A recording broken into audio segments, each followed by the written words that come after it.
Well, hello. I'm Matt. Welcome to the good life. I do a little radio show from my backyard in the hills of Encino. I'm a lucky guy. In fact, I'd say luckier than most. I have lots of friends that I like to call stars. Hey, in fact, there's one now. You probably know Ryan Stiles, Drew Carey Show. Whose line is it anyway? Black Hawk Down? I wasn't in Black Hawk Down, Matt. That wasn't me, okay? What are you doing here? The gate was actually open. I thought I'd take a little jacuzzi-roo. I got company coming over, okay? People that matter, okay? Get up, go. Bubbles feel so good, Look, Ryan. Matt, you know what? You gotta stop doing this, okay? I can't be coming home with the wife and kids and you're in my tub, okay? Just get out. I'm not wearing nothing.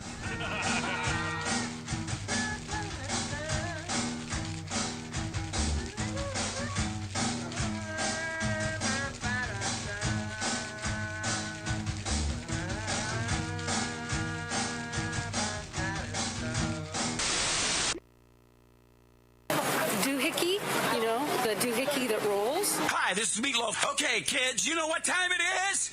You know what time it is? It's Outlaw Radio time! The most imitated radio station in the nation. I'm through with standing in line for some fun to begin, but I found a good thing leaving me with a grin. It's time for Outlaw Radio to begin. You have the great Billy Gibbons here? Yeah. It's very cool. He just passed out. Yeah. Hey, that didn't sound too bad. Huh? Had to lighten them up loud. Oh, man. We're here with Matt. Oh, yeah. Had to lighten up. Oh, little Outlaw Radio. We're here with Matt. And he's not fat. We got all these guys and girls in the house.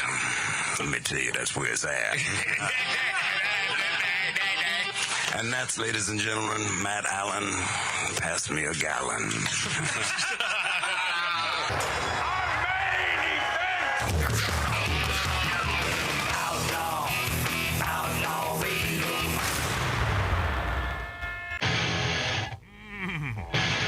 Yeah.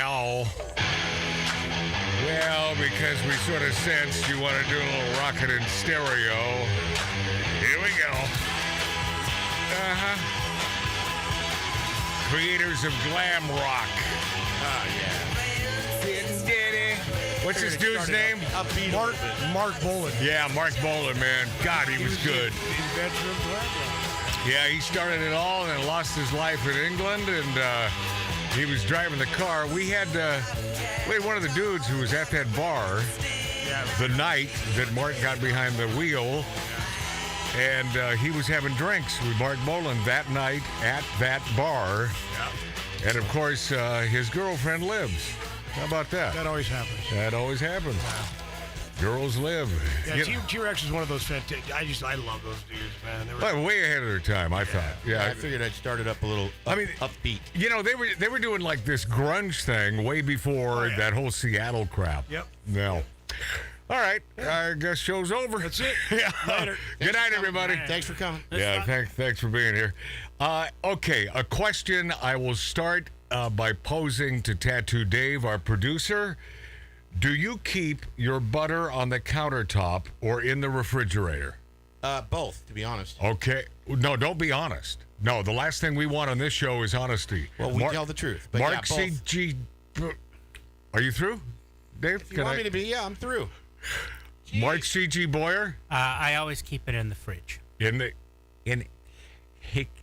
He keeps it in the fridge. I keep it, in the butter dish in the fridge. Have I mentioned this before? Oh, he has a butter dish. Yeah, I'm not a fridge guy. I've never called it the fridge, and and obviously there's nothing wrong with calling it the fridge, but for me it's like nails on a chalkboard. What are the icky words? Well, for me it is. It's just, and it makes absolutely no sense. How about the ice box? No, it's my. Well, that doesn't bother me. So that's sort of a blast back to our grandparents. Ice box bothers me. I sort of like that, but it's like nails on a chalkboard. But that's part of my psychosis. I mean, that's what. What is that hum coming from? Is that mine? It's probably me. Probably me. Hold on. That's you.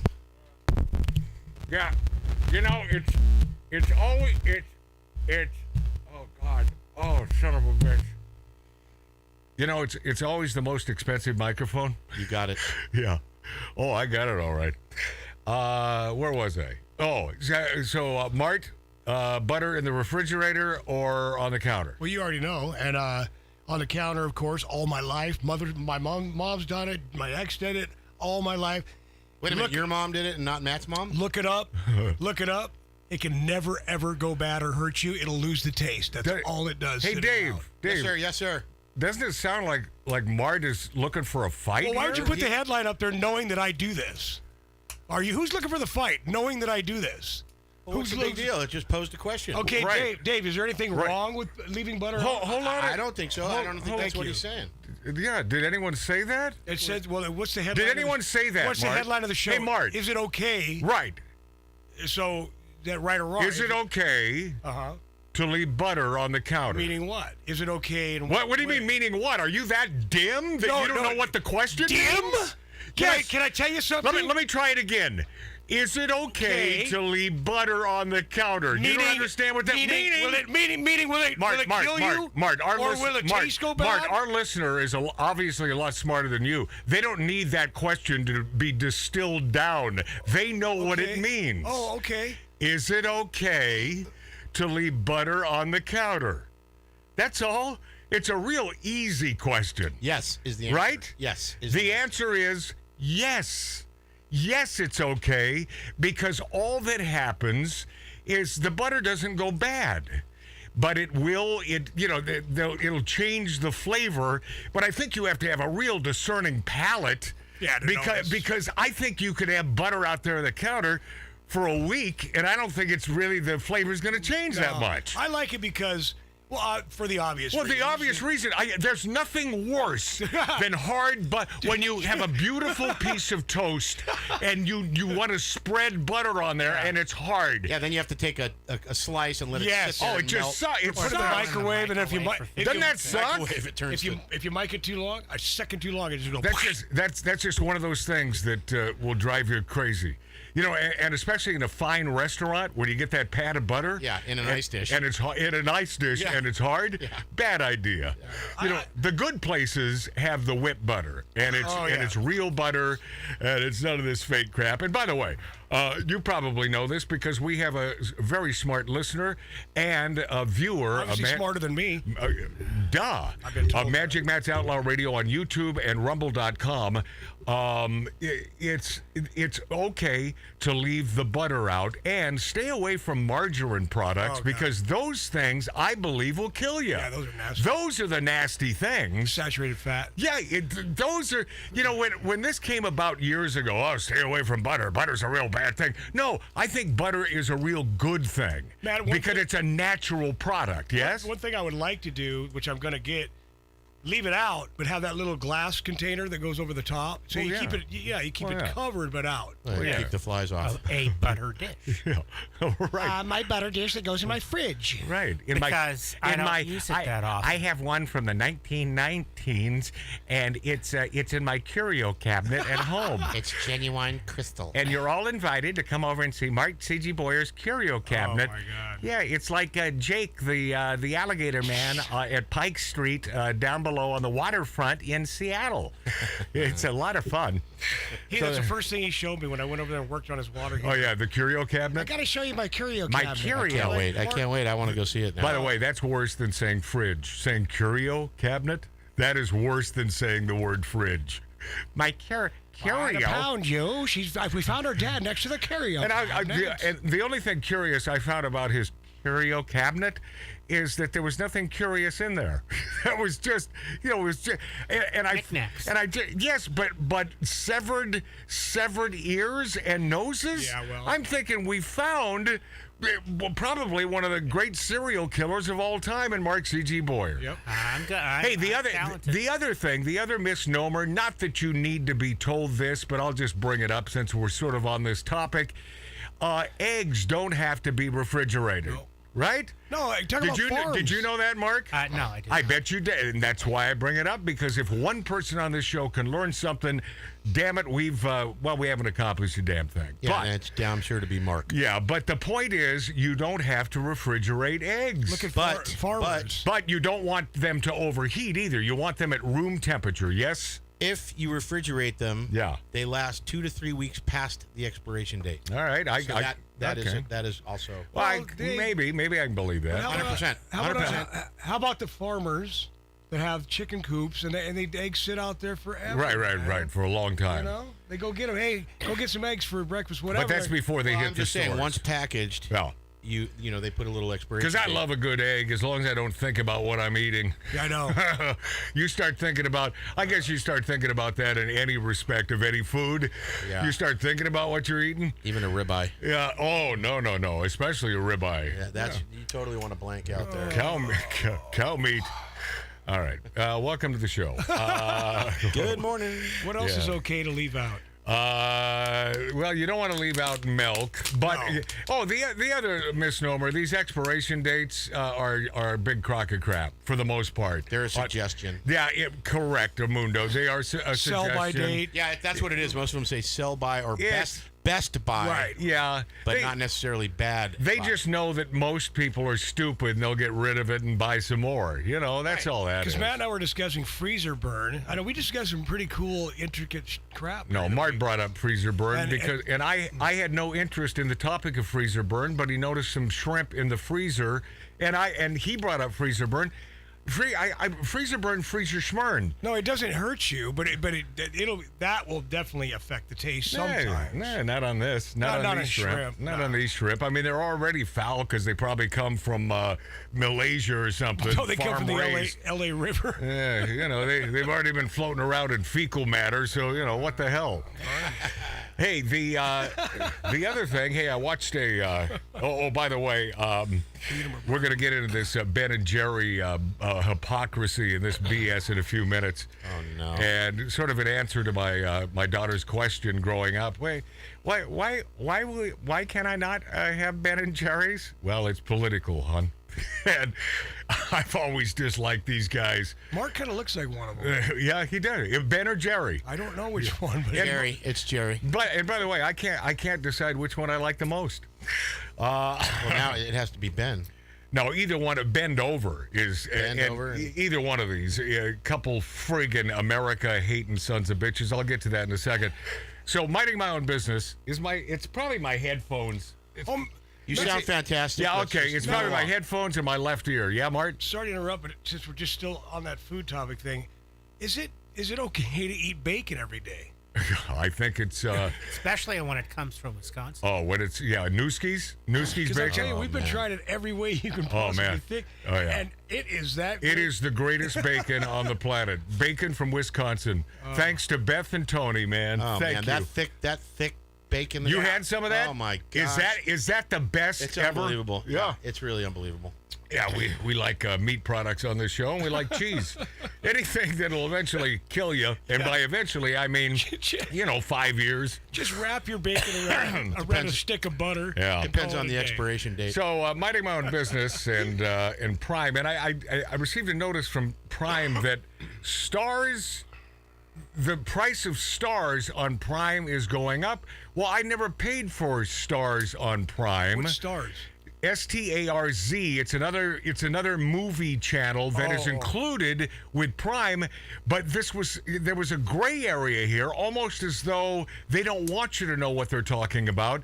But it sounded to me like they were now going to charge extra for stars on top of Prime, and I'm unwilling to do that. I mean, there's not enough. It takes you an hour to find one good movie in the navigating their myriad bad movies. And so in Stars was just another on top of that, finding one feasible movie. But it was nebulous, this little notice they sent. I think they like to keep us confused, so we pay an extra $10. And then it's $10 here, $10 there, $10 here. And then it's $10,000. Yeah, right. And now we're paying $300,000 a year, and we don't know where the hell it's going. Right.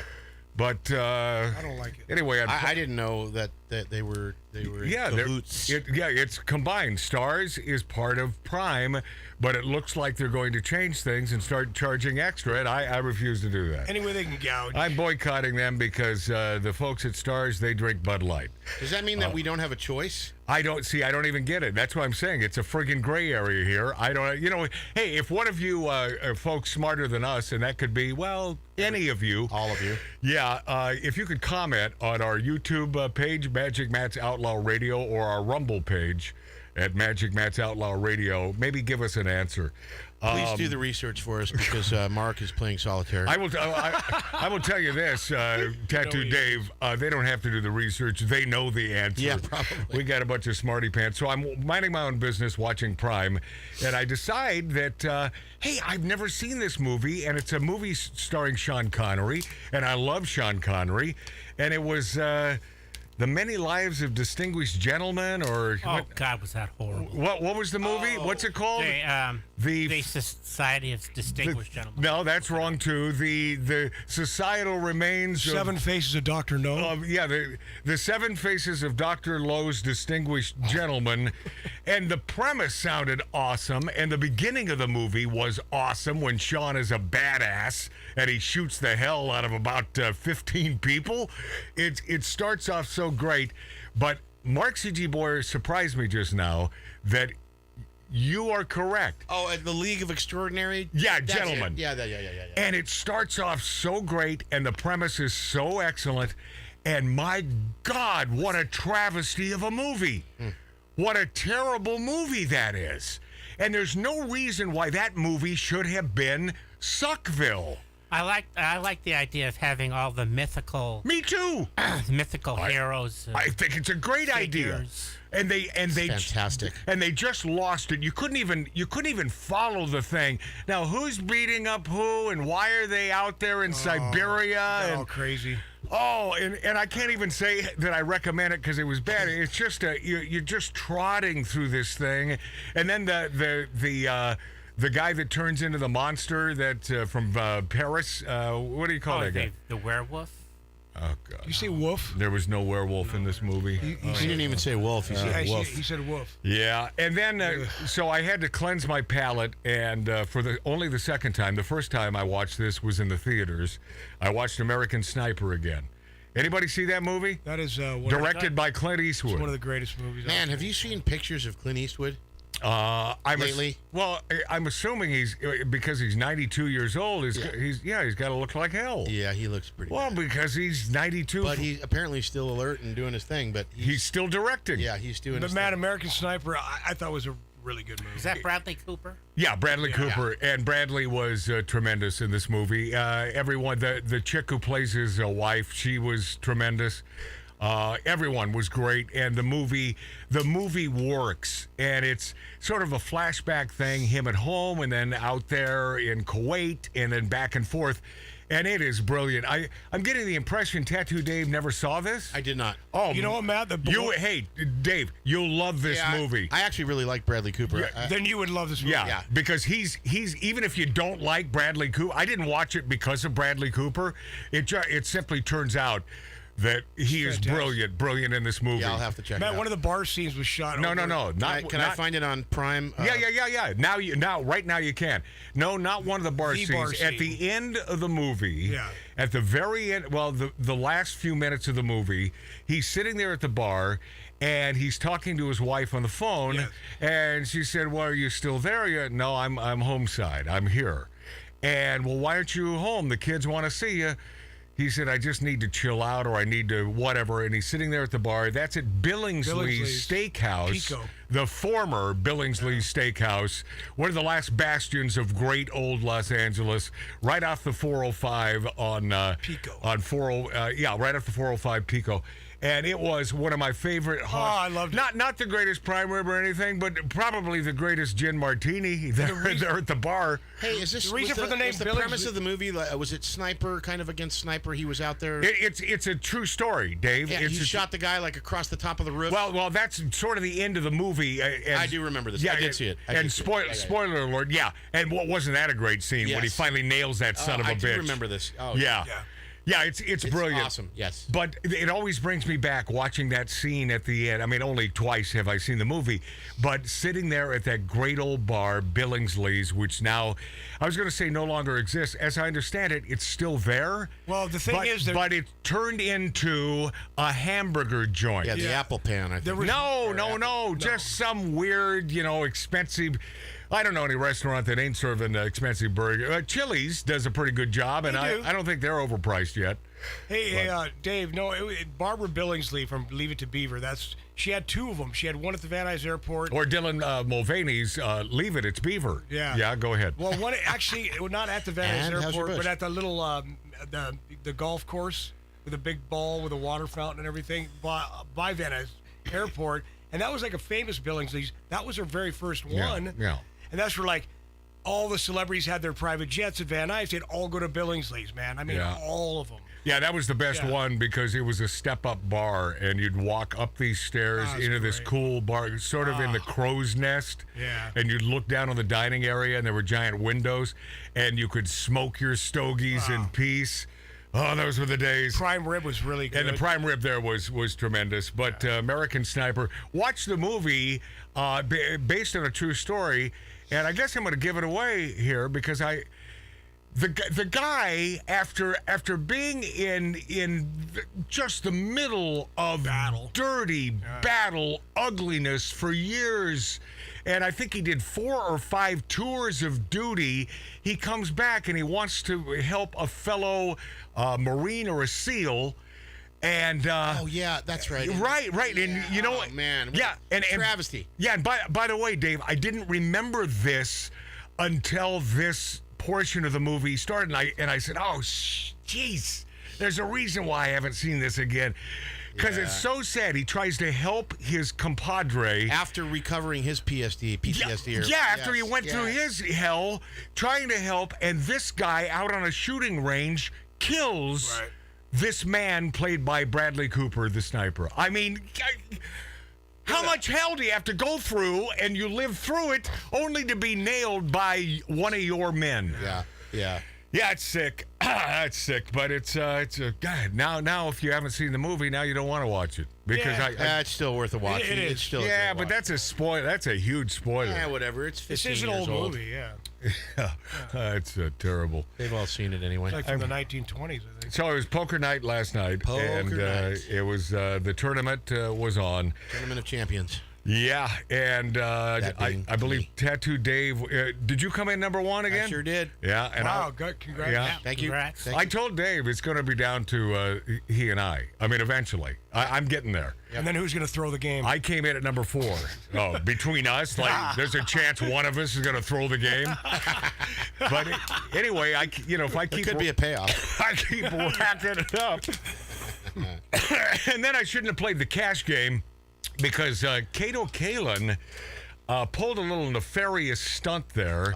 He went nefarious. I'm playing with 6 other guys, and the majority of those guys, they're not used to playing with us on our game here in this 1876 Virginia City, Nevada style bar where we play on Saturday nights after the show.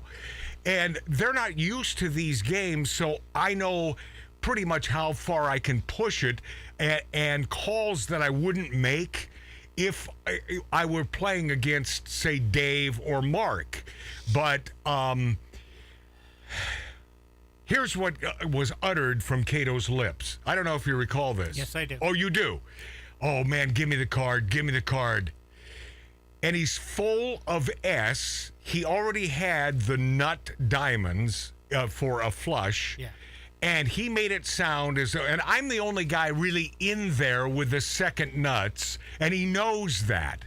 So he's saying that against me. So he's playing me like a friggin' Stradivarius. And he did. And I fell for it because I thought he was being honorable.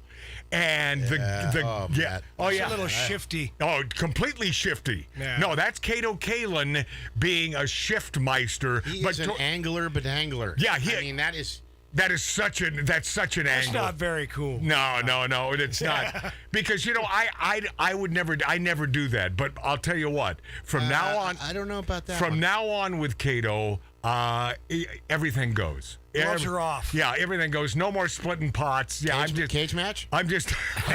Let's go to break right now. I promise you that it's We time. had the same thing happen Wednesday night with our friend. It's over here. Yeah, what? Against Roman. Remember that? No. Okay, Remember we'll that? talk about it when we come back. No, we're not. No, gonna talk we're about not. it. No, that train's pulled out. All right, we'll get to. So, it's a tough room, Mark. We'll get to Ben and Jerry's and what hypocrites these two friggin' pieces of crap are. Hold on, I got a lot more. Where the hell is it? Got a big stack here. Oh, and Kevin Spacey in the news next on Outlaw Radio. Like the legend. Remember, Roman asked him.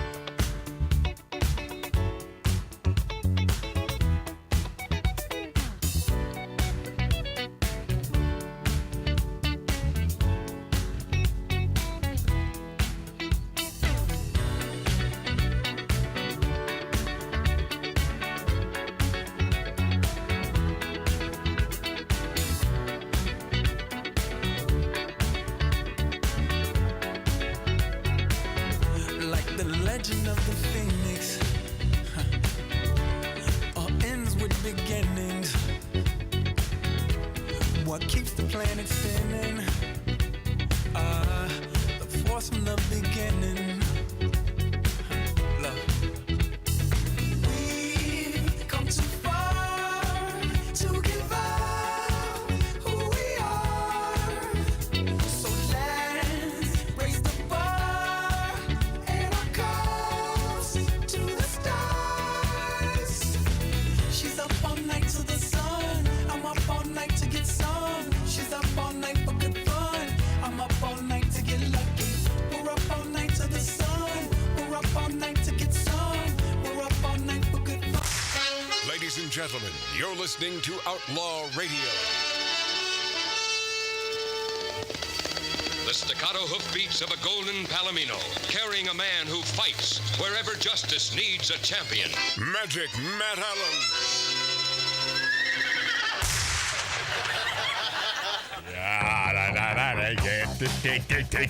Welcome back, my friendlies. Welcome back, my friends, to Magic Matt's Outlaw Radio on YouTube and Rumble.com.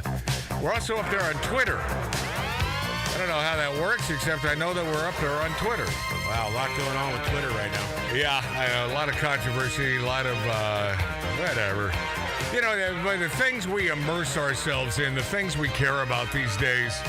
God, I miss the days when there was no social media. I miss it too. I really do. But I would like to see Zuckerberg eat, you know what? Zucker? Yeah. Yeah. I'd love to see that guy just eat script. Yeah, he really is a piece of crap. Is Mark talking? Because his mic's not on. But how would... I didn't know he came back. Yeah, I know. You can't tell. Yes, Mart? I just came back and out of breath a little bit because I ran out. Because the guy that's going to fix the truck that we almost died in is here, so I gave him my keys. Oh, good. Okay. Yeah, so we don't. Yeah. Almost died. Yeah, we did. Yeah, a couple weeks ago. We all. And by the way, don't laugh. We did. I almost died. I was in there for almost an hour. Oh, we're going to get you that window smasher seatbelt cutter that John Albee sent us. Hey, Americans blast Ben & Jerry's for their hypocritical July 4th message. They've always been a company that pushes their leftist agenda and talking points. I mean, since their very founding, and that's the reason why my lovely daughter, who, by the way, gifted me this great little hat. Yeah. Very nice. Thank you, Alexandra. My darling daughter. She's a sweet gal. And, it's like, Dad, but Ben & Jerry's is good. I said, yeah, it may taste good, but they're not good. And so I would never buy her Ben & Jerry's. I'm very convicted on the morality of my politics, one way or the other. And I think you know which way I lean. And did I say Eileen? No. That's a gal I've never dated. Yeah. Come on, Eileen. That's one of those names. Yeah. But they're just spouting off, those two hippie Vermont bastards. Always some progressive effing rhetoric, and they've been doing it for years. But they set off the internet when they chose to do it on July 4th, and the good people of America were not shy in responding with a well-deserved rant to the company. The ice cream company divided fans over its Independence Day post, tweeting, And this comes from Ben and Jerry. And you're telling me no matter how good that friggin' ice cream is, you're still going to put money in these two bearded hippies' pockets? But please do the right thing because it's the right thing to do. Don't fund these a-holes. Mark, do you eat their ice cream? No, sir.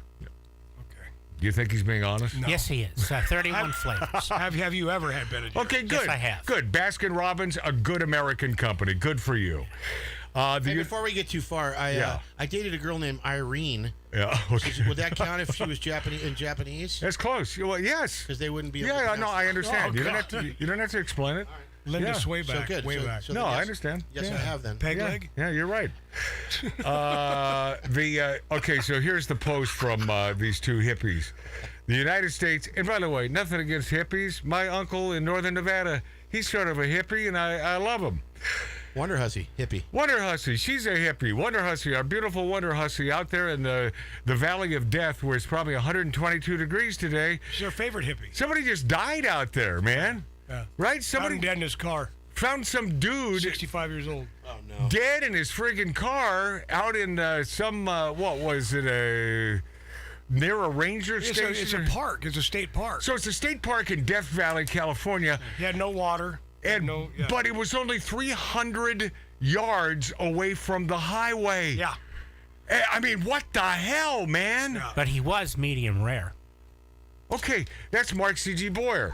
We'll talk about it next segment. The I want to smack him. So this is the idiot stick social media post from Ben and Jerry, and I quote: "The United States was founded on stolen indigenous land. This 4th of July, let's commit to returning it." Oh my God! In a similar message on its website, the company argued that July 4th festivities, COVID, and celebrations can distract from an essential truth about this nation's birth. Ben & Jerry's proposed to start with Mount Rushmore, writing, "What is the meaning of Independence Day for those whose land this country stole? Those who were murdered and forced with brutal violence onto reservations. Those who were pushed from their holy places and denied their freedom. The faces on Mount Rushmore are the faces of men who actively work to destroy indigenous cultures and ways of life, to deny indigenous people their basic rights," the statement concluded. The post has over 11 million views. It's still climbing. Isn't it fair to say that virtually all the responses let the company have it? Wait, I would hope so. You decide. Many responded that if the company believed this, then why don't they turn over all their lands and properties to the tribes that used to be on the lands they now occupy?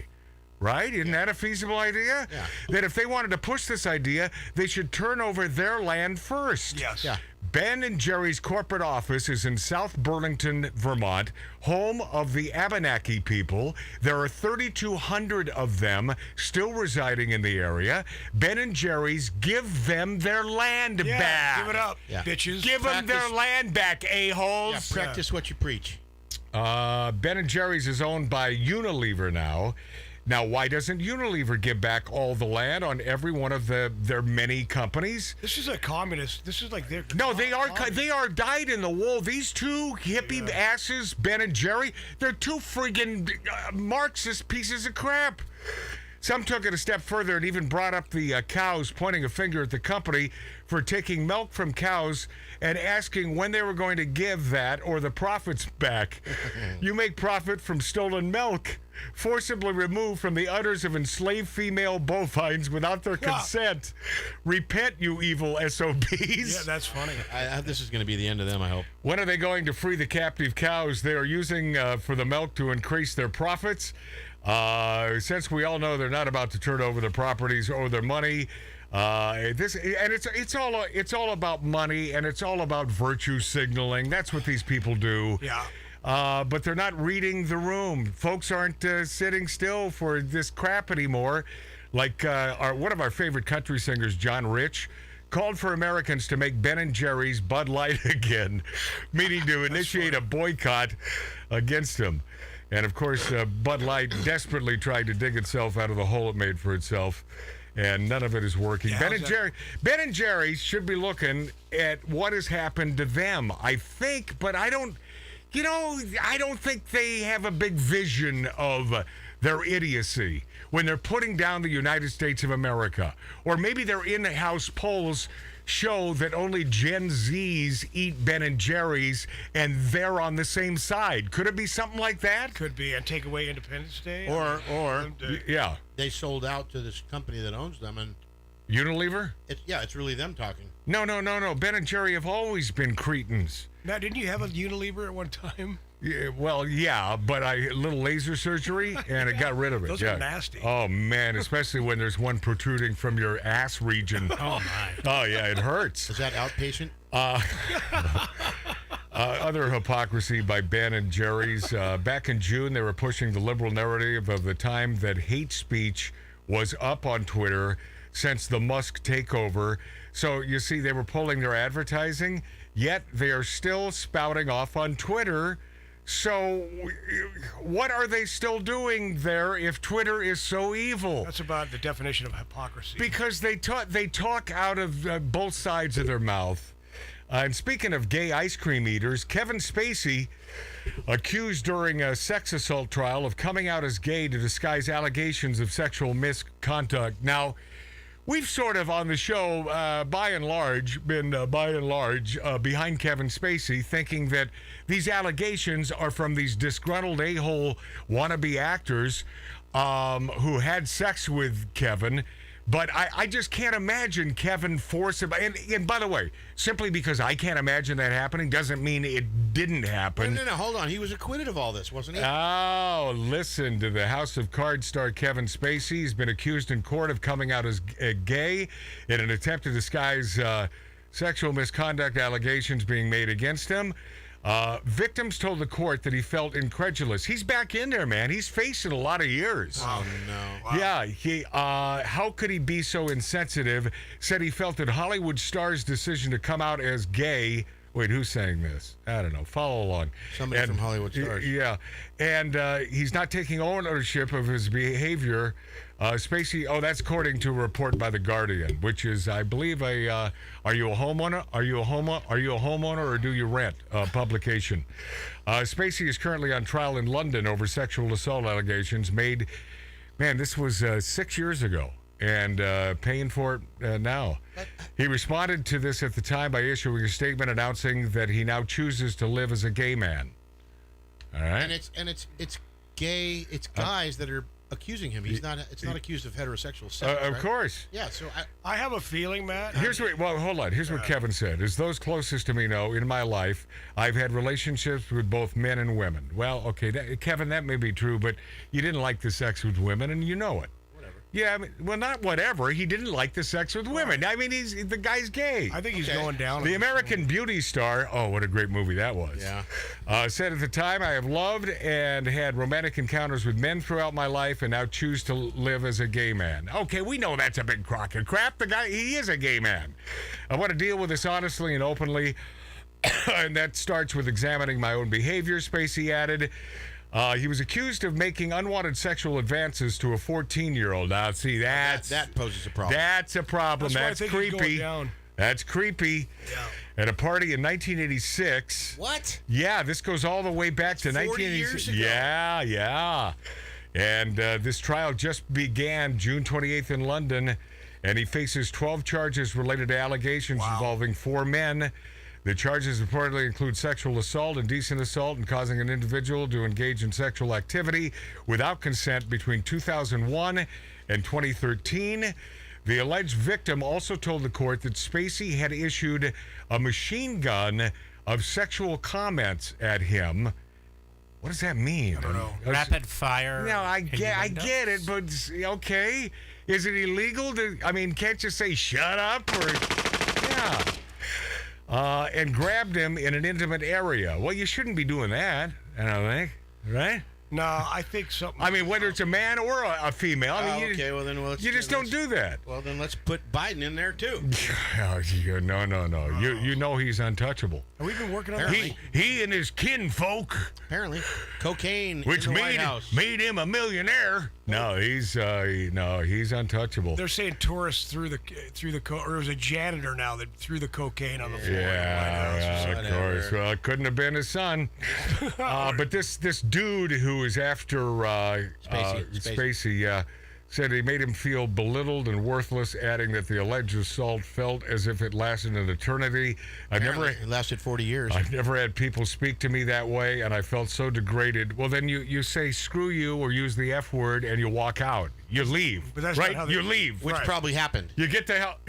It probably happened. It probably did happen. happen. Trying to drum up money. You know what, though? Hey, Dave, I doubt it probably happened. I think the guy took his punishment, and he probably laughed it off and then had sex with Kevin Spacey. Yeah. That's what I think happened. That could be, too. And now he's going after $1 gazillion. January, Spacey pleaded not guilty to 7 sexual assault charges. The double Academy Award winner already pleaded not guilty to charges that he sexually assaulted 3 men between 2004 and 2015. I don't know. So this is all across the pond, though, now, right? Yeah, it is. It's So in I don't London. even know the laws there. I mean, can you sue civilly there for money, or is it criminal only? Yeah, good point. Yeah. You never know when you have judges that wear those really weird white wigs for no apparent reason. Well, they're proper. They're still doing that in this day and age. Yes, they are. Yeah, I mean, if anyone is into the transgender movement, it's our friends across the pond. Sure. That's great. They've been dressing up as women for years. Monty Python. I thought I did the sketch on the 2 judges hysterical. Okay. And it was very funny. They were both gay. Oh, no. Right. And they just... You have to watch the little... Oh, boy. We don't have to do anything. No, I'll tell you what we have to do. We have to go to break. And when we return, Britney Spears asked for a public apology. Was Britney Spears KO'd? No, but I saw it. That's called a teaser, Dave.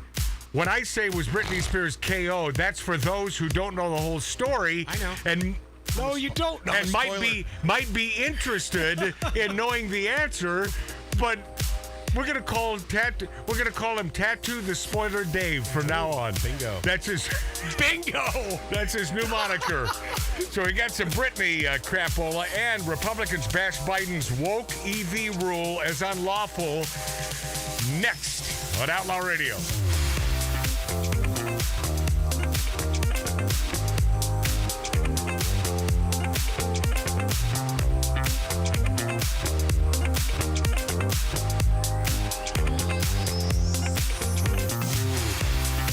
Forget the roofs and the ceilings.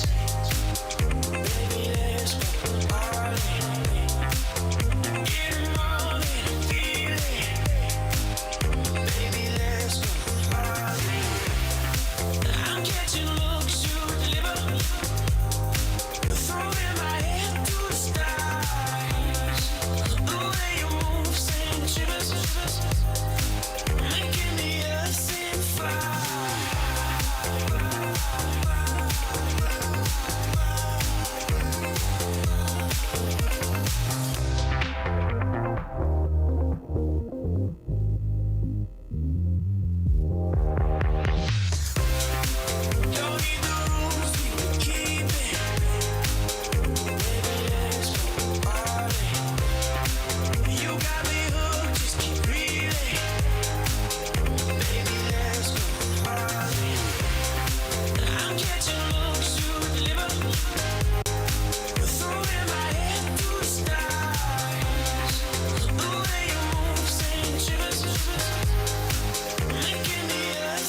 would-be stars, wannabes, and people who just want to hear themselves talk. The demons of decadence, smoking, drinking, and interrupting. Live from an 1876 Virginia City, Nevada-style bar, this is Magic Matt Allen, Outlaw Radio. Oh, baby. Oh, yeah. Little Britney Spears now. Baby. Oh, baby. Welcome back to Outlaw Radio. What a great song. Only one of the top 10 best songs of all time. I mean, you know, some great songs have little dead areas where you wish they'd change. None of that. All of this works. Perfection. It's perfection. I want those So good. I want those songwriters. That's brilliant. How good is this? And Sounds like the Backstreet Girls. still believe.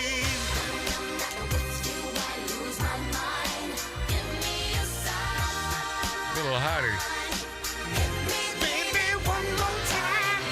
Oh, Britney Spears is asking for a public apology after reportedly getting backhanded by Victor Wembanyama's security detail. NBA rookie Victor Wembanyama Banana. who is chosen by, and by the way, I'm not mispronouncing his name to make fun of him. I'm mispronouncing it because I really don't, I guess I can figure this out. Victor Wembanyama, right? That's got to be closer. Who is chosen by the San Antonio Spurs as their number one overall pick in last month's NBA draft, landed in some controversy when a member of his security allegedly smacked. How do you lay a hand on little Britney? Well, I'd lay a hammer, not in that way. No, Right. smack pop legend Britney Spears Wow. outside of Catch Restaurant at the Aria Hotel and Casino in Vegas. The 19-year-old French player has received a lot of attention and fans since he made it on the NBA scene, enough to where the Spurs sent their security to escort Wembanyama to Catch, a restaurant in the Aria Hotel in Las Vegas, where he stopped to sign autographs for fans. An eyewitness told TMZ that the Queen of Pop approached. Is she the Queen of Pop or Madonna, who is ailing? I mean, don't know. who really is the I'm Queen not of Pop? sure. Yeah. I think is she? Michael Jackson was the king of pop. So Yeah. So is she the Queen? I guess so. I am the queen. I am the king. Eyewitnesses told TMZ that the Queen of Pop approached Wembanyama for a photo. Fee-fi-ro-rama, the NBA game, infiltrated her way into the circle. So little Britney infiltrated her way into his circle, leaned in, and in a British accent said, "Excuse me, sir. Excuse me, sir." Oh, she still got the Brit accent going? Yeah, then touched Victor's back. Right after that, TMZ reported Wembanyama, head of security, backhanded her right in the face. Oh, no. That's not nice. That's mean. That's assault. The witness says Britney's sunglasses flew off, but he doesn't recall if she fell. There was a lot of commotion. He says Victor walked into the restaurant and in a British accent, Britney... So Britney's using the British accent, I love it. screaming, "This is effing America!" This is America! This is America! We are not amused! I just wanted an autograph. One autograph from you, and you KO'd me. Law enforcement had a different version of the story, saying the video footage shows the security officer hitting Spears' hand, and her hand then hitting her own face. Well, it doesn't matter. He struck. Yeah. I couldn't stop. That person was calling me, "Sir," and that person grabbed me from behind. I didn't see what happened. Oh, this is Wembanyama talking about the account. But, you know, doesn't he feel great that Britney Spears is going out of her way to meet the dude? Yeah, Why? The big question is why? No. And the first thought was she probably wants to nail him. Well, yeah. Right? But isn't she a married woman? She was just married. No, she's not anymore. She's going through a lot of crazy No, she Well, was he's married. He's the total opposite of Mr. Kevin Federline or whatever. She was just married, man. Was she again? Which maybe she just wanted to show her English accent to the guy. Maybe that was it. You know, say, look what I can do. I can talk English for you. Okay, as we go to break here, How dare you. we're always on Brittany's side. I mean, pretty Love much. her, man. I think she's a good cowgirl. My favorite trailer trash. Right? No, I love her. And by the way, I'm more trailer trash than anything else. I mean, that depends on your nail polish. Me personally, man, I'll take a double wide in the desert over anywhere else. Get me the hell out of California. Of course, California has a lot of desert, but it just happens to be the wrong state these days. And Tucker Carlson tells Russell Brand Trump is right about Ukraine and everyone in Washington. He is wrong. That's Tucker. When we return, wait, I got a lot of other stuff too. Oh, transgender actor Hari Neff says Barbie film will be a source of inspiration for trans people. Give it up for yourselves. Next on Magic Matt's Outlaw Radio. Out on the street, I was talking to a man. He said there's so much, but there's nothing mine that I don't understand. You shouldn't worry, I said that ain't no crime. 'Cause if you get it wrong, you'll get it right next time.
Hi, this is Meatloaf. Okay, kids, you know what time it is?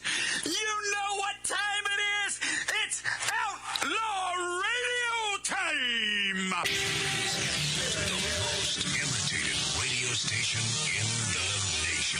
I'm through with standing in line for some fun to begin, but I found a good thing leaving me with a grin. It's time for Outlaw Radio to begin. You have the great Billy Gibbons here? Yeah. It's very cool. Yes, he just passed out. Yeah. Hey, that didn't sound too bad. Had to lighten them up loud. Oh, man. We're here with Matt. Oh, yeah. Had to lighten up. Oh, little Outlaw Radio. We're here with Matt. And he's not fat. We got all his guys and girls in the house. Let me tell you, that's where it's at. And that's, ladies and gentlemen, Matt Allen. Pass me a gallon.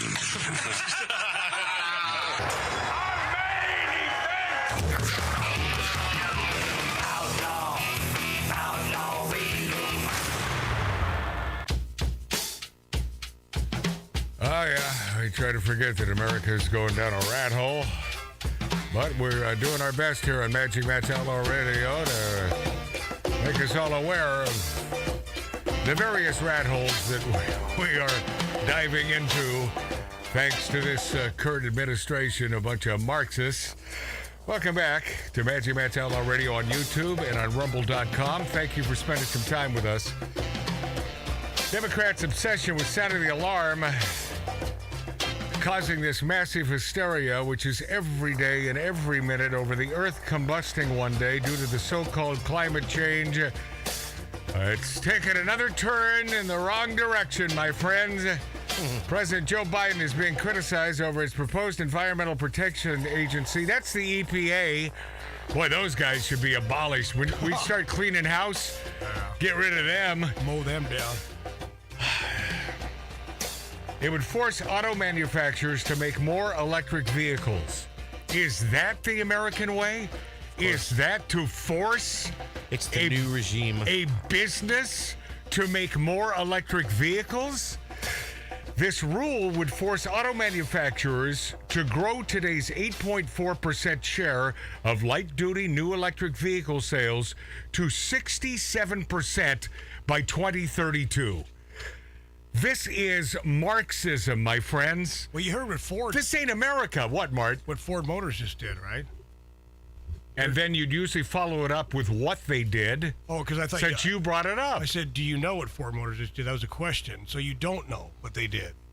Let's hear it. Okay, let's not hear it. Let's not hear it. All right, good enough. Fair enough. Good. Perfect. Republican attorney... It's a question. Figure it out. Yeah, by the way, and don't just side with me, Mark... Tattoo Dave, you know what I'm saying, right? Oh, yeah. Okay, good. Hold on, let me I'm just... glad. I'm glad. You have to have your opinions side with you. Republican attorney generals are bashing Biden's proposed laws, calling them unlawful and misguided. Attorney General for Kentucky and West Virginia are leading a letter signed by more than 20 Republican state attorneys to argue that Biden's rule would pose risks for consumer safety, economic stability, and national security. Why don't they just say this poses a risk to sanity? To sanity, my friends. Well, not an explicit... See, here's the bottom line. It's not an explicit ban on internal combustion engines, but it's a de facto ban that will eliminate competition. It'll distort the friggin' market and restrict consumer choice, which is Marxism. Restricting consumer choice. You saw what happened to radio with the consolidation, and now there are, 2 or 3 big companies running everything, except for a few ma and pops, and God bless you. And I think you know who I'm talking about. Those ma and pop radio companies who own 100, 200 radio stations throughout the country. God bless you, man. But this is a bad idea. And it is a ban, even though they can't call it a ban, but it's about eliminating competition. The Republican AG said more time is needed to develop better solutions, arguing, the solution is electric cars are a big crock of crap. Complete hypocrisy. It is 100% hypocritical tattoo, Dave. Yep. Alliance for Automotive Innovation argued that the market is not ready for a surplus of electric vehicles, even if consumers are ready to buy one. Kentucky Attorney General Daniel Cameron criticized the Democrats' escalated panic because it's always panic on the left. It's always sky is falling on the left. Well, did you hear what Ford Motors did? And his attempt to use the power of government to force a massive shift in demand for automobiles, with the government putting its thumb on the scale in favor of EVs. This is the latest head in the sand approach to achieving the left's impossible green energy fantasies. It's a myth. It's riding a unicorn naked. Half of that I like. With a leprechaun on your shoulder. But it's a big crock o' crap. Global warming became climate change because You want to hear something global crazy? warming didn't fit the narrative tattoo day. Is that a question, This Dave? morning I walked out, and of course Channel 5 was on. My chick was out there watching. It was a question, but you see the way he followed it up? Well, Right. And, radio. They gave the weather. No. in This Antarctica. has nothing to do with radio, Mart. This simply has everything to do with common sense. Yeah, Marty. Normally, when you pose a question, you would answer have it. the you answer. answer your own You go into what you're talking You about. would I have got you. the answer. Go ahead, Tattoo Anyway, Dave. they gave the weather in Antarctica. Yeah. Because they're trying to build this global warming climate, whatever you want to call it. Of course. 8 degrees above normal. Right. In Antarctica today. Right. Even though Come on, like. Now wait a second, because it's 8 degrees above normal, so that's global warming, isn't it? Of course. And we're not going to see any of that water. Tucker Carlson tells Russell Brand, I can't figure out if this Russell Brand has come around and become a pragmatist over the last year. I think we did figure that out. Well, no, we sort of think that, we sort of feel that maybe he is, or maybe he's just trying to curry favor with the right for some reason and hawking his entertainment inventory. There's something bothersome about him. Yeah, I never liked the guy, and the fact that my buddy Shadow Stevens was a huge Russell Brand fan sort of rubs me the wrong way. And I love Shadow Stevens, but Shadow's politics. Whew, Matt, I love you too. I miss the show so much. I couldn't be any more diametrically opposed, he and I. But as far as a person, I'm not saying that to be diplomatic, not saying that to be nice. Shadow Stevens truly is one of the sweetest guys I've ever known. Okay, Rush Limbaugh. That's what he said last thing he said. We love Even though Shadow Stevens calls me Rush Limbaugh. But thank you. I'll wear it, I guess, as a badge of honor. I'm really not. There will never be another Rush Limbaugh. I'll tell you, when we played his, whatever, that little interview with him, I was really, really... With whom? Brand. Oh, yeah. I was really shocked at his how of his stance these days. Yeah, but I think he's full of crap a lot of times. Well, that's the thing. We may never know, but the other shoe may drop, or maybe he's seen the light. Tucker Carlson sat down with actor Russell Brand for an interview, which, of course, the former Fox News host praised former President Donald Trump for his opposition to an endless war in Ukraine, saying Trump is right and everyone in Washington is wrong. Tucker Carlson appeared on Russell Brand's podcast to talk about a wide range of subjects, including his stormy departure from Fox News. Conversation turned at one point to Donald Trump and the war in Ukraine. The quote is, Trump is the only person with any stature in the Republican Party who is saying, wait a second, why are we supporting an endless war in Ukraine? Tucker said that. All I can say at this point is I'm grateful that he has that position. He's right. Everyone in Washington is wrong. Everyone. Trump is right on that question. It's a big question. That war is reshaping the world. It's reshaping the economy of the world. It's reshaping populations. Carlson also mentioned to Brand, I love Trump personally. I never thought that Carlson was really on the Donald Trump bandwagon. Just the opposite. Yeah. So maybe old Tucker's coming around as well. The Biden administration recently announced another $1.2 billion in military aid to the Ukraine. $1.2 billion. Yeah, we raised our deficit. We have money to burn here in the United States. It was the latest taxpayer-funded handout to Zelensky, bringing the U.S. total military aid contribution to $36.9 billion since the war began. Biden agreed to send Ukraine cluster bombs after Zelensky pushed for them. Much of the world has vowed not to use cluster bombs due to their long-term effects on civilians. But old numbnuts there in the White cluster. What is that? An ice cream? Do you think he just is that a new Ben and I Jerry's? bet you he does Ben and Jerry. Yeah, cluster bombs. Do you think he just has papers come across his desk and they say sign this and he doesn't read it? Okay, I'll sign that. No, but I think Ben and Jerry's has a new ice cream called cluster bombs. Idiot chips. Unlike neocon Republicans who have joined with the Democrats to pledge unending support for Zelensky, Trump has pushed for a swift diplomatic end to the war. When re-elected to the White House in 2024, Donald Trump said he would be able to end the war in Ukraine within a period of 24 hours. I find that quite a claim, but I also find that incredible that he would make that claim if he didn't have a real plan to do it.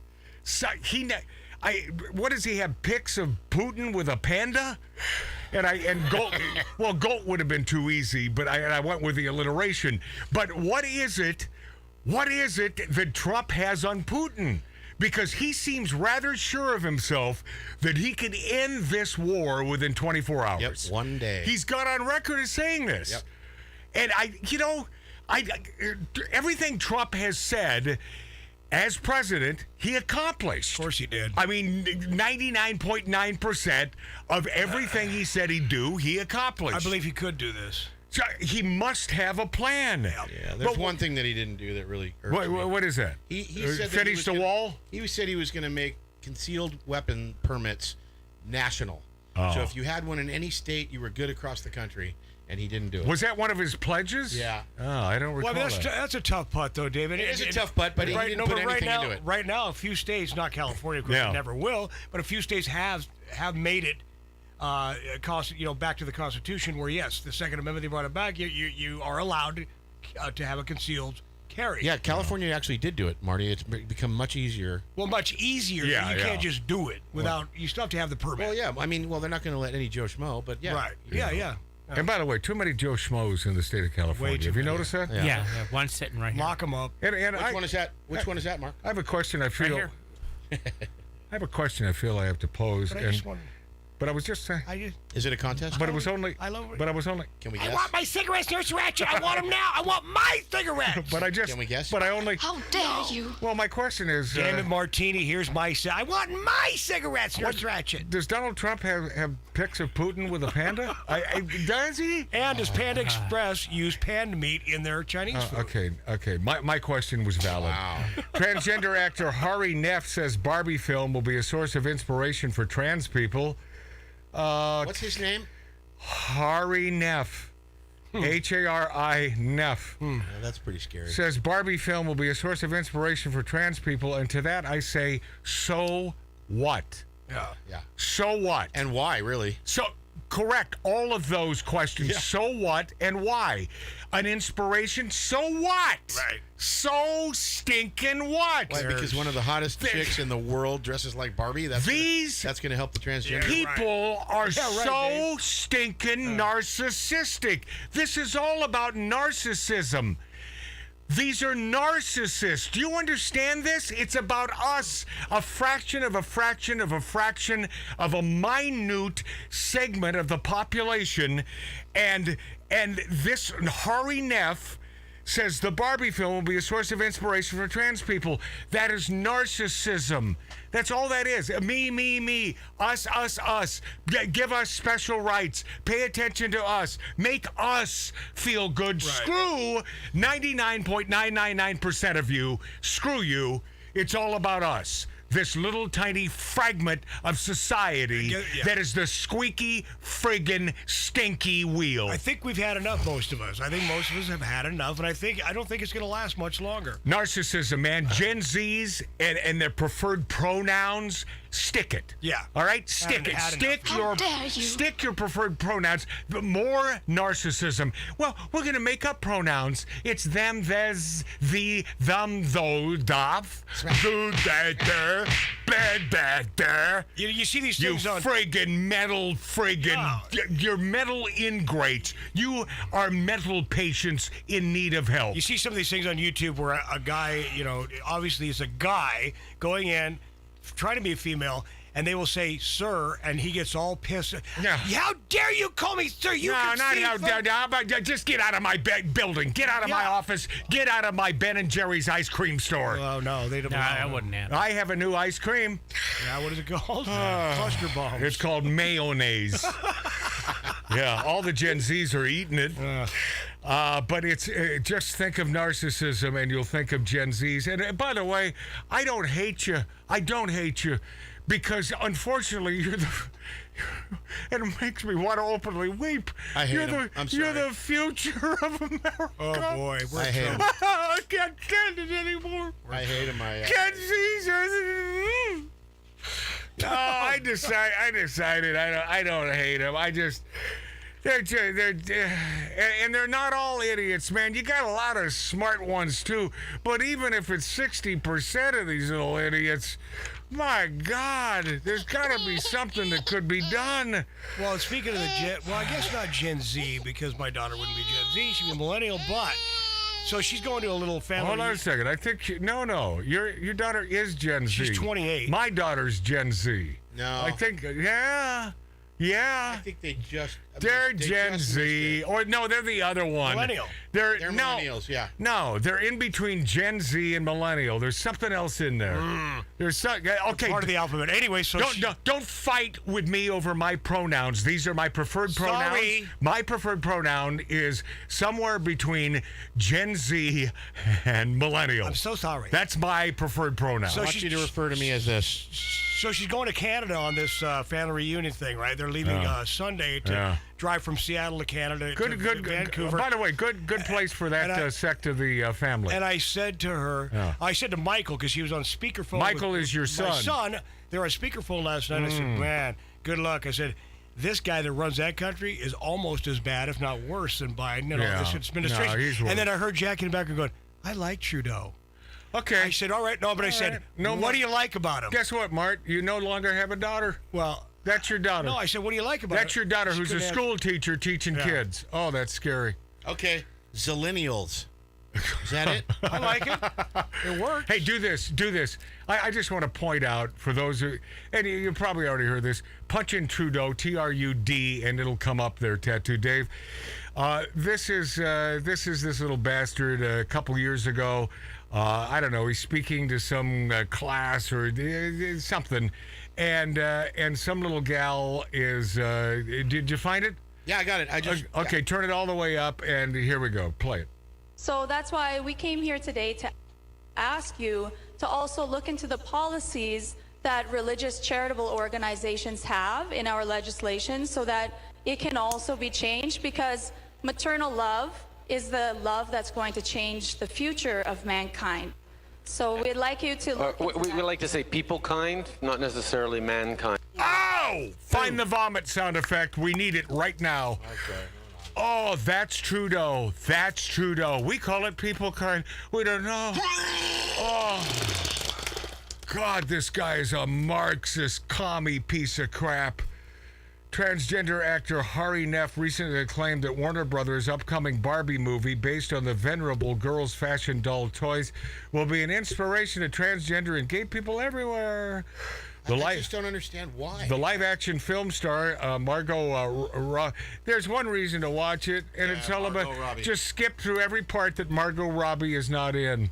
Well, Dave's brought up a good point. Yeah. One of the hottest heterosexual women on the planet is playing Barbie. Yeah. In this. Yeah, so how does this... I'll get to it. Ryan Gosling is in this thing, too. Yes, he is. Director Greta Gerwig also features the trans actor as one of the many Barbies in the film. Which trans actor? Hers being the doctor version of Mattel's Barbie toy line. What am I missing here? Oh. Neff posted a message to fans saying that he almost wasn't able to take the role because of a scheduling conflict, but was able to work it out with Gerwig after writing a long, heartfelt letter about how important his part in the film will be for the transgender community. Oh, okay, so Neff is in this thing. So he's one of the Barbies. He's a transgender Barbie. The Mapplethorpe star claimed that trans people often will call themselves dolls as a nickname, and this movie will help solidify that notion. We yell the word because the word matters, and no doll matters more than Barbie, he says. But besides securing a job for himself, Neff also says the film will serve to further legitimize transgenders legitimize transgenders. Neff said that Barbie will be a source of inspiration for trans people. As much as there's a celebration of femininity, there isn't. Not biological females. Yeah, no. There is no celebration, except on this show. We celebrate you lovely biological females. Yes, sir. If you're having one of those Magic Matt Outlaw radio parties in a bar, or our friends in Arizona, you know who you are, you luscious ladies. Say, hell yeah! Hell yeah, we celebrate you. That's right. You. Give it up for yourself. Yes. Yeah. You with the real naughty parts, right? Yes. With the real bona real fide, stuff. dyed in the wool, not crafted, but the real. Yeah, I'm about 11 years old calling them naughty parts, but my God, I'm a heterosexual male, and that's the way I see them. I mean, this doll thing, going back to call us dolls. Now, back in the old day when, hey, doll, well, hey, that's, doll. Yeah, but that's if you call somebody a doll back then... That's Frank Sinatra, man. That's Dean Martin. But if you do that now, in that reference... As much as there's a celebration of femininity and being a girl in this movie, that's this guy who's not a girl, there's also an encouragement of letting go of the checklist we ascribe to living and living your life and being in your body, your way, on your own terms. Blah, blah, blah, blah, blah, blah. Whoa, whoa. Oh, it just gets all in your body with your own terms. Oh, God, shut up. I think you need an exorcism. The best that we can do as women, as trans women, you're not a woman. You're not a woman.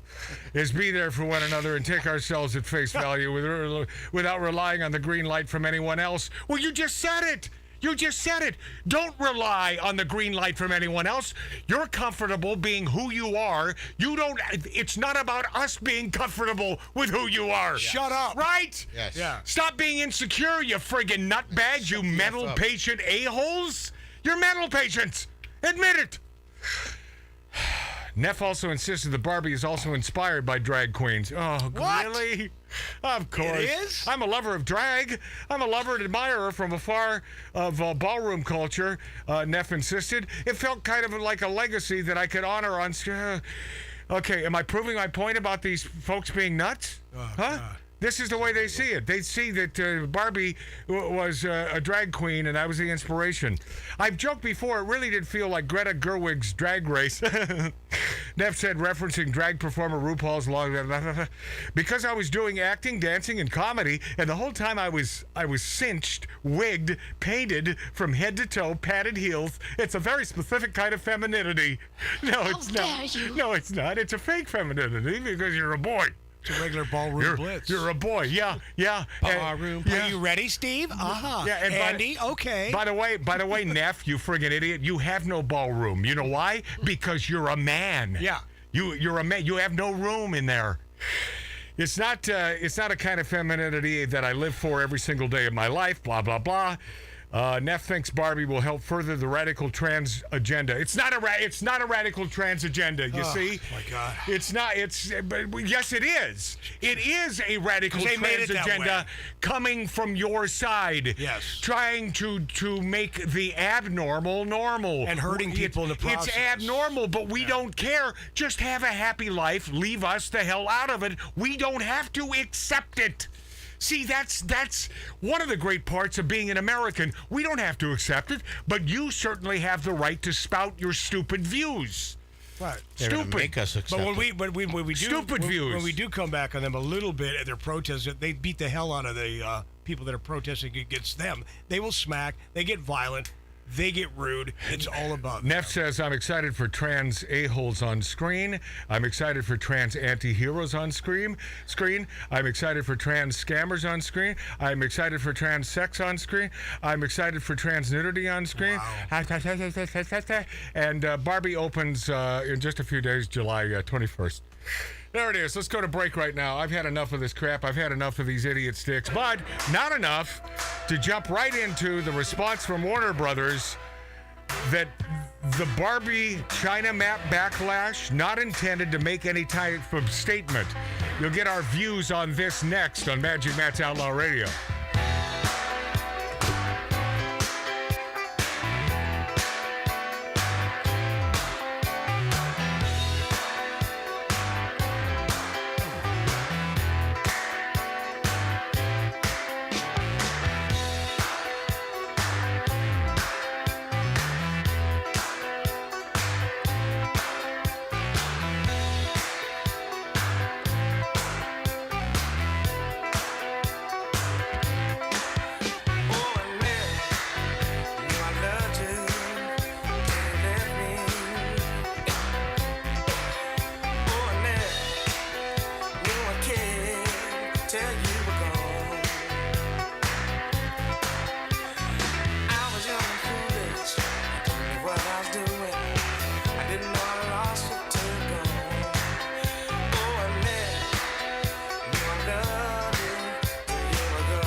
passive aggressive has a new home. You're listening to Outlaw Radio with Magic Matt Allen. It's Outlaw Radio time!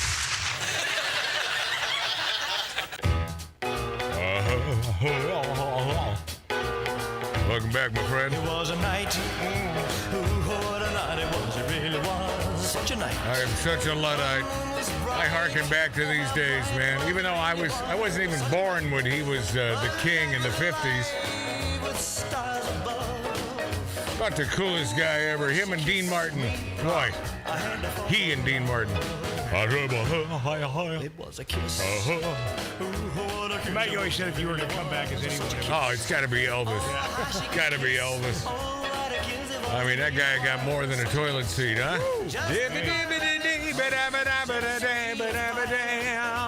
I think Dean Martin did pretty well. Oh, Dean Martin, the best.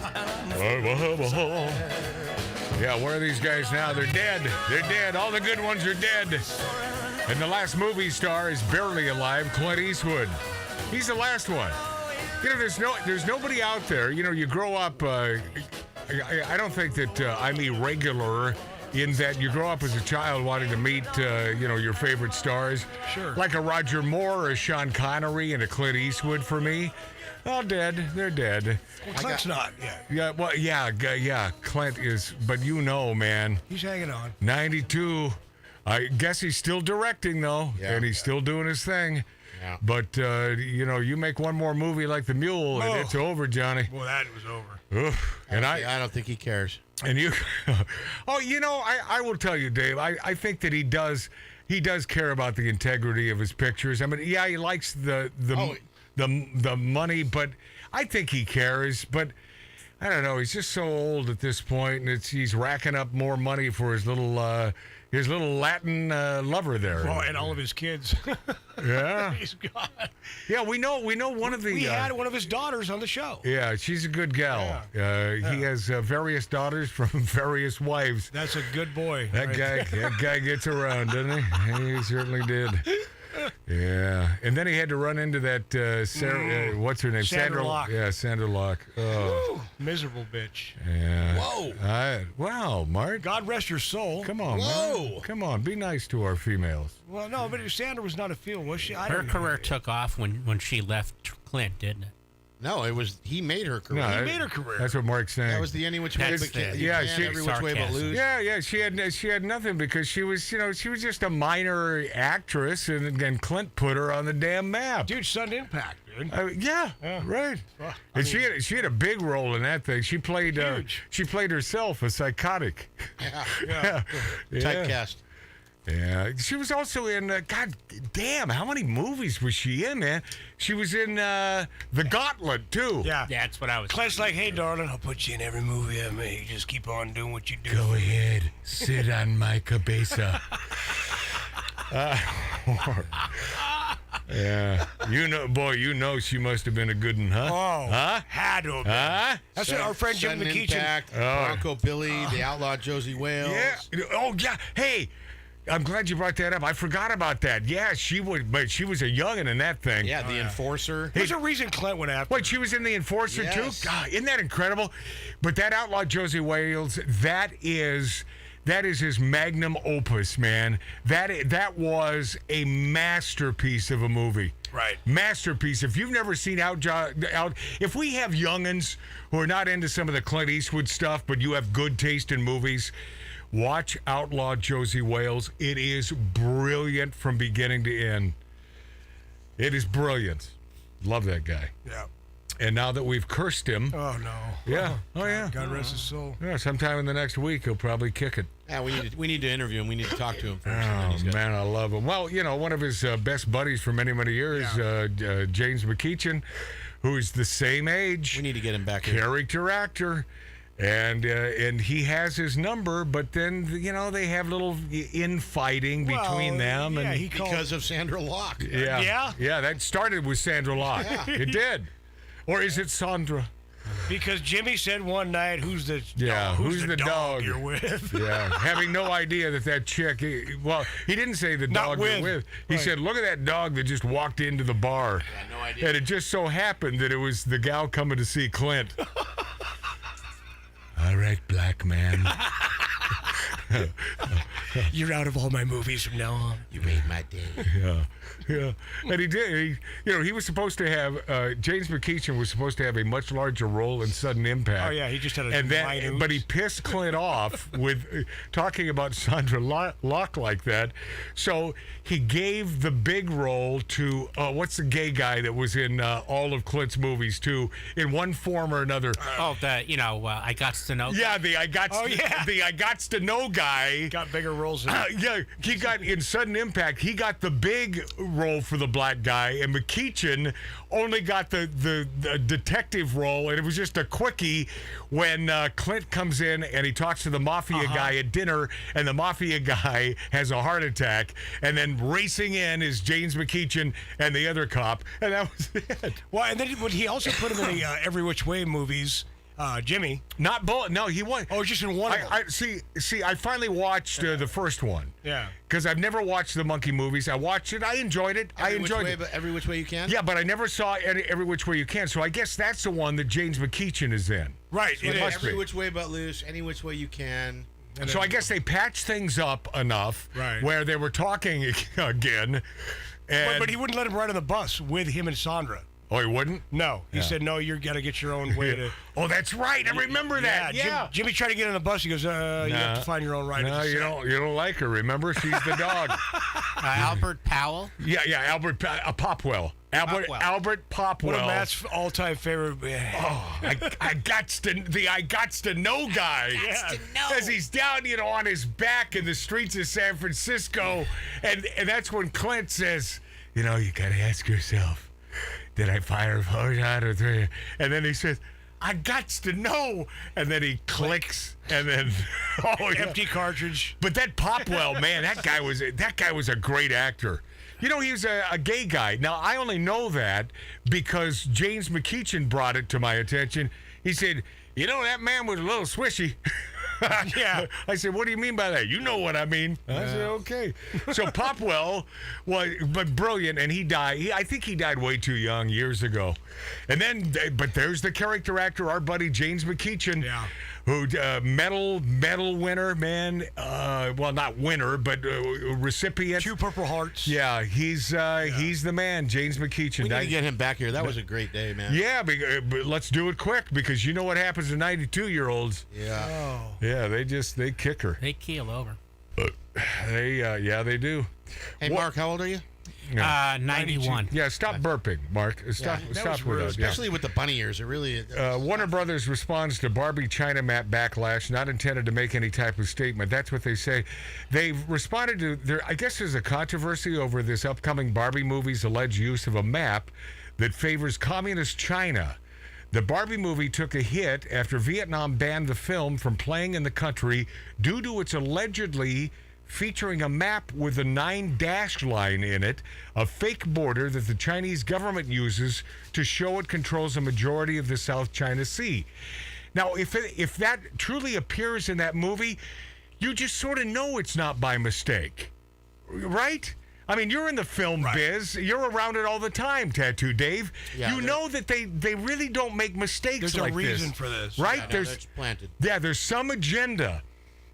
In a statement quoted by state media, Vietnam's Department of Cinema Chief V.I. Ken Can Don. Hi, Ron. I'm not very good at the accent or the pronunciation of these, so please forgive me. Ryan Gosling. Said that. Was that? Yeah, that's the English. That's what I was trying to get. Ryan Gosling. Yes, Ryan Gosling. Ryan Gosling. And the country will not grant license for the American movie Barbie to release in Vietnam because it contains the offending image of the 9-dash line. The 9-dash line has no international recognition, and it was soundly defeated by an international court in 2016. China simply ignored the court ruling and proceeded as though its territorial claims were legitimate. Vietnam, a fellow communist nation, has its own territorial claims in the South China Sea and has grown increasingly confrontational with China over these lines.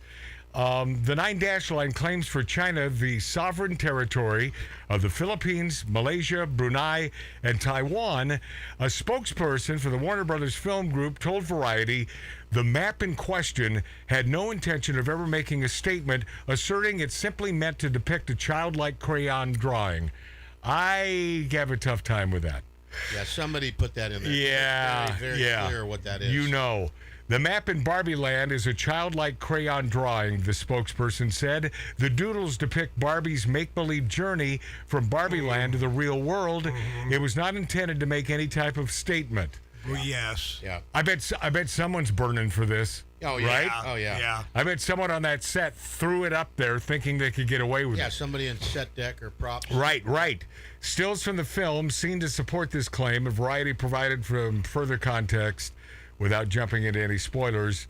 But how does the map function in the movie itself? Yeah, what does the movie have to do with China? Well, okay, well we'll keep the spoilers at a minimum. Right.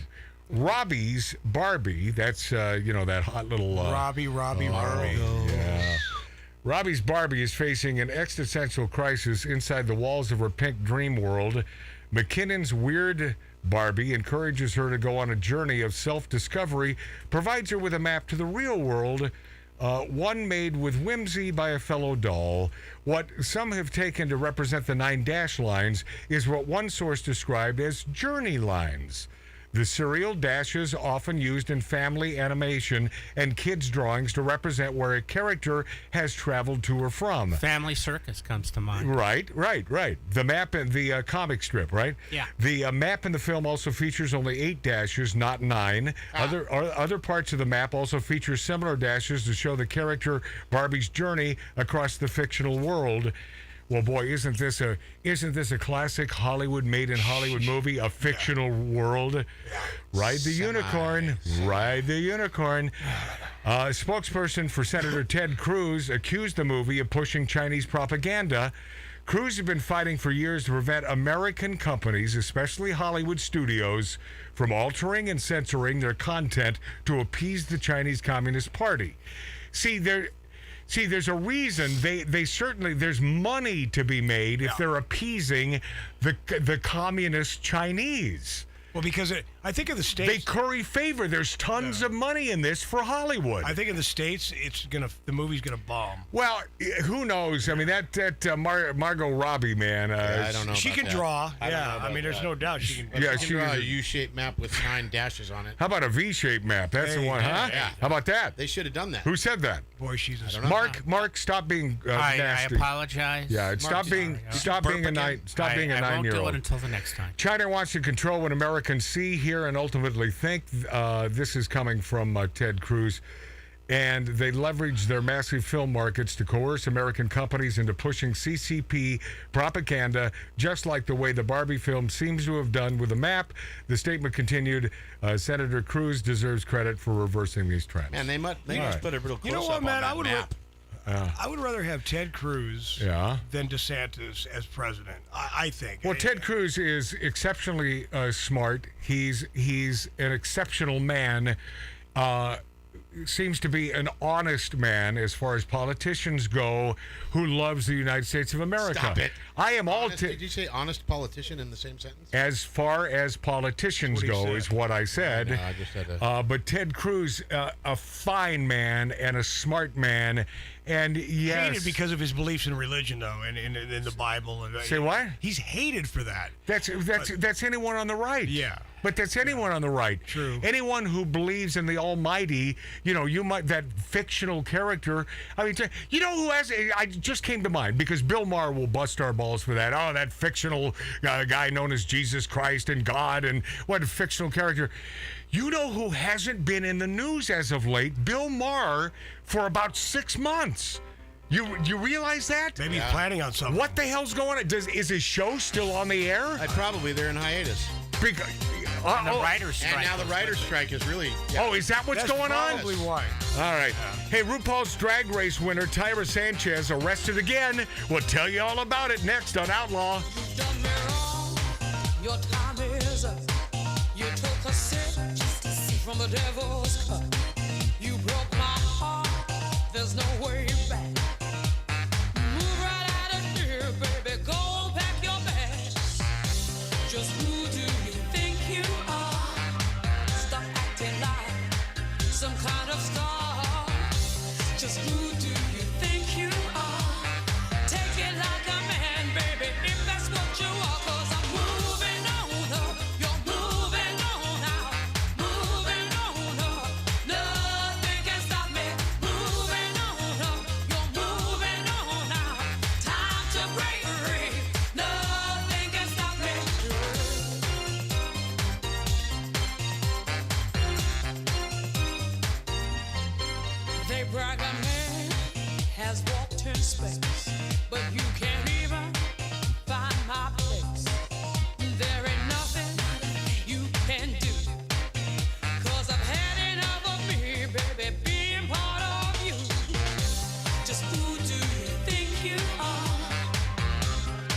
is Outlaw Radio.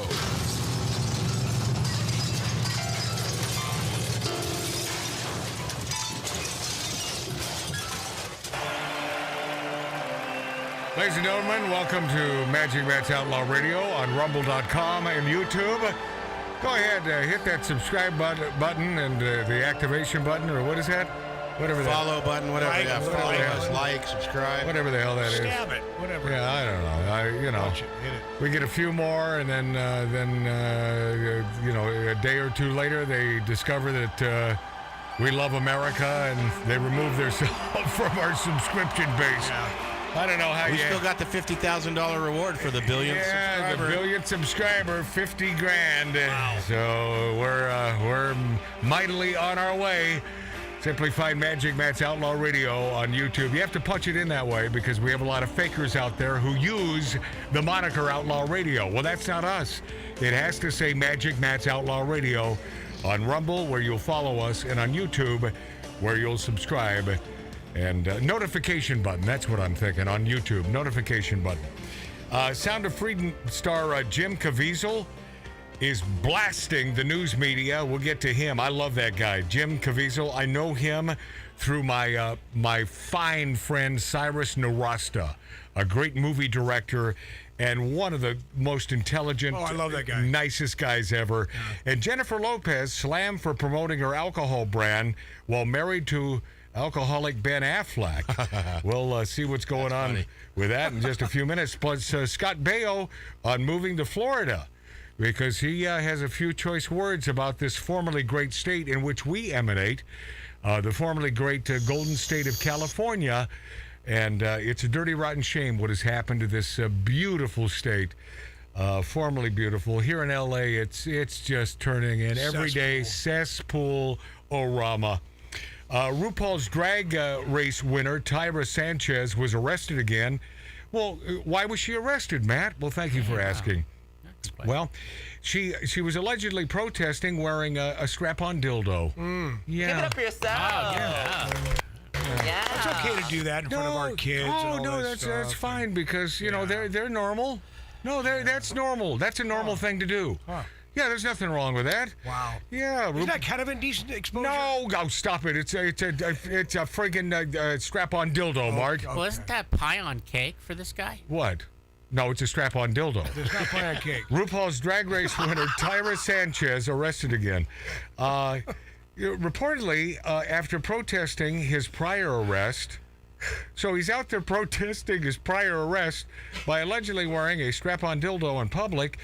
Jamie Ross, whose drag name is Tyra Sanchez, I bet Tyra is dirty. Boy, I bet she's a dirty Sanchez, don't you? He didn't need to change his name either. No. Was arrested in Florida, currently being held in Bradford County Jail, according to an EW report. He was first arrested May 17th for allegedly resisting arrest after a car accident in Florida.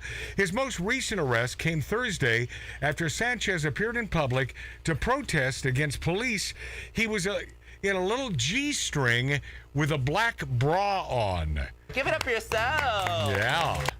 Yeah. And a strap on. Stark's chief of police, Jeff Johnson, said it was within the freedom of speech category. The problem we had was it was an intersection within a construction zone, but it wasn't really causing a traffic problem. But later, Sanchez, Ross allegedly came back with a strap-on dildo, which he wore under his tights. Yeah, he's come back out on the road and starts shaking it. And that's when people started stopping and cussing at him and causing a traffic problem. It was bad from there on. Yeah. Johnson reportedly said, "Can you imagine this detective?" It was pretty bad from there on. And his name is Johnson. Yeah, and you don't have to call me Johnson, but you got to call this gal Dirty Sanchez. Dirty Sanchez was waving his Johnson. Adding that Ross will be booked on one charge for breach of peace. Sanchez/Ross currently being detained at a holding cell in jail, but is expected to be booked imminently, a source told us. The Drag Race alums was arrested after confronting Stark police personnel after officers responded to a minor car accident in which Ross was involved. So you know, this guy gal is a mess, right? Yes. As they all are. As most of them seem to be. They're messes. But it seems to me that it's more important, even if they're jailed, that they have the spotlight on them and they receive the attention, than to be out of the big house with when he gets out this time, Matt, he's going to protest being arrested again. Yeah. Doing something else. He'll be arrested again. And then again. Once in the system. So on. And then again, and then so on. All right, Scott Baio moving to Florida next. And a lot more, I promise. Jam-packed hour next in the Big Dog. Magic Matt's Outlaw Radio on Rumble.com and YouTube.com. Don't forget, go ahead and follow us. Wait a minute. Fill my cup, put some nigga in it. Take a sip, sign the check. Julio, get the stretch. Right to Harlem, Hollywood, Jackson, Mississippi. If we show up, we gon' show out. Smoother than a fresh drop. Skip it. I'm too hot. Call the police and the fireman. I'm too hot. Make a dragon wanna retire, man. I'm too hot. Bitch, say my name, you know who I am. I'm too hot. And my band bought that money. Break it down. Girls hit you, hallelujah. Girls hit you, hallelujah. Girls hit you, hallelujah. Cause Uptown Funk don't give it to you. Cause Uptown Funk don't give it to you. Cause Uptown Funk don't give it to you. Saturday night and we in the spot. Don't believe me, just watch.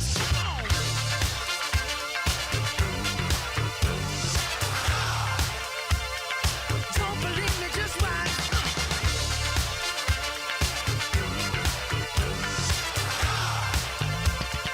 Don't believe me, just watch. Don't believe me, just watch. Don't believe me, just watch. Don't believe me, just watch. Hey, hey, hey, oh! Before we leave, let me tell y'all a little something. Uptown, funk you up. Uptown, funk you up. Uptown, funk you up. Uptown, funk you up. I said uptown, funk you up. Uptown, funk you up. Uptown, funk you up. Uptown, funk you up. Come on, dance, jump on it. If you succeed and flown it. If you freak dead and own it. Don't brag about it, come show me. Come on, dance, jump on it. If you succeed and flown it. Well, it's Saturday night and we in the spot. Don't believe me, just watch. Come on.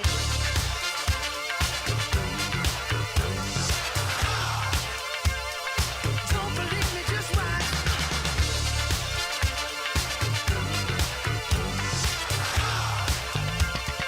Don't believe me, just watch. Don't believe me, just watch. Don't believe me, just watch. Don't believe me, just watch. Hey, hey, hey, oh!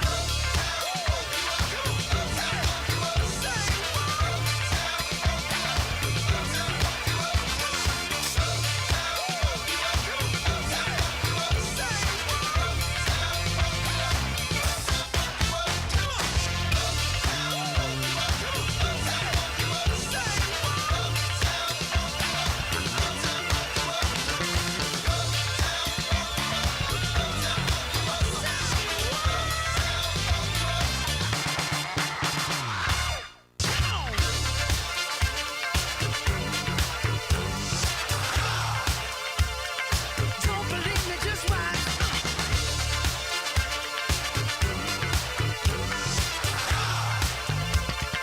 Don't believe me, just watch. Don't believe me, just watch. Don't believe me, just watch. Don't believe me, just watch. Hey, hey, hey, oh! Stop. Wait a minute. Fill my cup, put some nigga in it. Take a sip, sign the check. Julio, get the stretch. Right to Harlem, Hollywood, Jackson, Mississippi. If we show up, we gon' show out. Smoother than a fresh drop. Skip it. I'm too hot. Call the police and the fireman. I'm too hot. Make a dragon wanna retire, man. I'm too hot. Bitch, say my name, you know who I am. I'm too hot. And my band bought that money. Break it down. Girls hit you, hallelujah. Girls hit you, hallelujah. Girls hit you, hallelujah. Cause Uptown Funk don't give it to you. Cause Uptown Funk don't. Hey guys, just want to send out a big thanks to all of you that are watching us on YouTube, Rumble, watch. Come on. Guys, all you truckers, all you radio stations across the country, we just want to say thank you. We love you. Appreciate you. Keep watching, keep listening. Subscribe. Rumble.com. YouTube. We love you. Don't believe me, just watch. Hey, hey, hey, oh! Before we leave, let me tell y'all a little something. Uptown, funk you up. Uptown, funk you up. Uptown, funk you up. Uptown, funk you up. I said uptown, funk you up. Uptown, funk you up. Uptown, funk you up. Uptown, funk you up. Come on, dance, jump on it. If you said and flown it. If you freak dead and own it. Don't brag about it, come show me. Come on, dance, jump on it. If you said and flown it. Well, it's Saturday night and we in the spot. Don't believe it, just watch. Come on.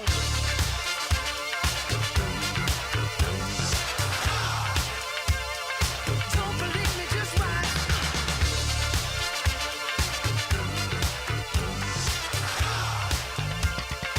Don't believe me, just watch. Don't believe me, just watch. Don't believe me, just watch. Don't believe me, just watch. Hey, hey, hey, oh!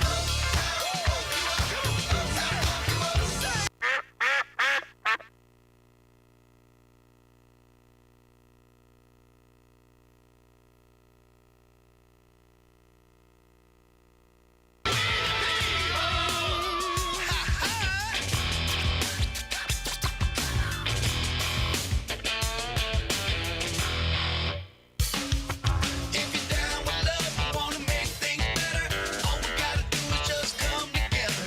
Weather the storm, take my hand, and follow my lead to the promised land. 'Cause we the people, we gotta unite, and follow that good time guiding light. Doohickey, you know, the doohickey that rolls. Hi, this is Meatloaf. Okay, kids, you know what time it is? You know what time it is? It's Outlaw Radio time! The most imitated radio station in the nation. I'm through with standing in line for some fun to begin, but I found a good thing leaving me with a grin. It's time for Outlaw Radio to begin. You have the great Billy Gibbons here? Yeah. It's very cool. He's just passed out. Yeah. Hey, that didn't sound too bad. Had to lighten them up loud. Oh, man. We're here with Matt. Oh, yeah. Had to lighten up. Oh, little Outlaw Radio.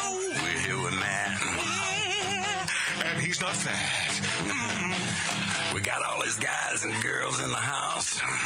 Let me tell you, that's where it's at. And that's, ladies and gentlemen, Matt Allen. Pass me a gallon.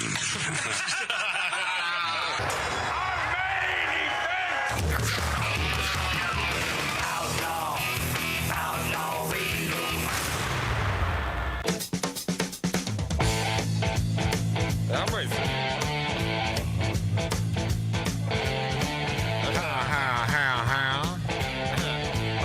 Brown cow.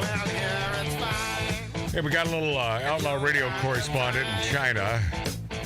Our buddy Peter Dragata, who watches us, I believe, on YouTube. Could be rumble.com, either one of those.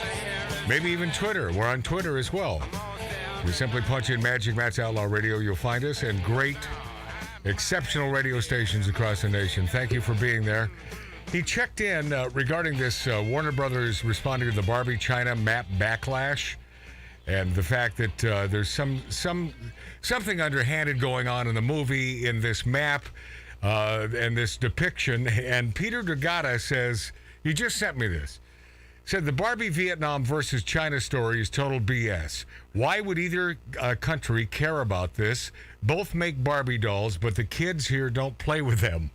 So I don't know if he's trying to be funny, or I don't think he is. I think I think he thinks maybe it's just BS. They probably don't play with it. Yeah. I mean, no, I'm not talking about the. Oh. Yeah, I think he's being. I think with all candor, he's saying the kids don't play with the Barbies. Yeah. But as far as that little 9-digit thing or the whatever the hell that map is, The dash. Yeah, the dash. I still have my old bar. Oh, did I say that? What? Mark has. Hold on, let me get him on camera. I was never. I wasn't even into GI Joes. Well, I was into the Army Man, the little green Army Man guy. Oh yeah. Plastic ones. Is that why you dress like you do? Yeah, that's why I do that, Dave. You love it. Hey, Scott Baio is moving to Florida. Old Scottster said, I've watched Southern California devolve into a third world country. You're not the only one there, Scott, but we're the Nudniks who are still here. We're still here, man, in the hills of the San Fernando Valley, spitting distance from Hollywood, Cali. They are that way. Chachi does not love California. 12 minutes away, that way, man. And, we all, those of us, I feel like I've lived here for the bulk of my life here in California thus far. And I've always loved Southern California. And one of the greatest cities in our formerly great state was San Francisco. That was a great, real city, unlike L.A., which is a bunch of burgs. It's a bunch of towns, and there's really no L.A. If you're looking... I remember as a kid coming here on a Greyhound bus wanting to see Los Angeles. Mm-hmm. And it's like, and I asked a few people, they said, well, this is I said, yeah, I know, but where's Los Angeles? Yeah. They said, oh, this is it. It's suburbs. It's just a bunch of towns all meshed together, and that is Los Angeles. San Francisco, man. That was a real damn city, and a beautiful city. Even more beautiful than, I don't know if I'd call Midtown Manhattan beautiful, but Manhattan, always one of my favorite towns, New York City. Love New York City. But as far as a real town goes, San Francisco had everything. And the trolley cars, that's a nice nod to the past. That's a beautiful thing. Fisherman's Wharf, all that stuff. All the major shops are closing down because that city is in shambles. Mark, you want to say something? There's a new gang of youths that are traveling the wealthier suburbs. Yeah. And anyone out jogging or walking their kid, they beat the crap out of and steal what they can. You say youth? Do you say youths? Youths, yeah. Utes. What's a ute? Yeah. The two youths. Yeah. So some sort of a gang of idiot sticks out there beating the hell out of people. Because it's open game right now. Mark, because they know they can get away with it, and it's encouraged. Pretty much, Tattoo Dave. Yeah. Because their police force have their hands tied. They're not allowed to do their job.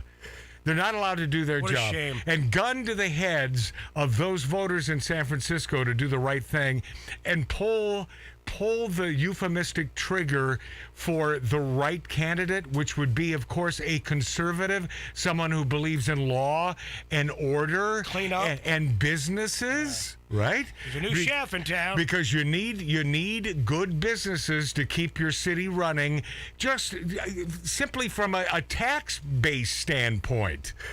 But they will continue to vote the dumb, stupid, idiotic way. Even though they see their city going to hell. But Mark C.G. Boyer, the fact that now you have these rampant gangs of thugs in these upscale neighborhoods pulling this crap, don't you think that some of these these suburbanites would say, okay, enough already. Right. Enough.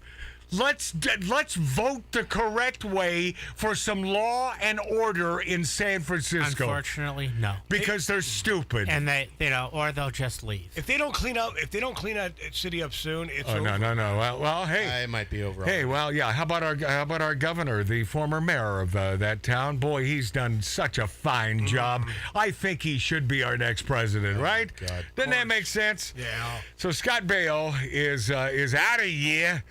Of course, the Charles in Charge, Arrested Development star, said he moved from California to Florida because this Golden State has devolved into a third world country.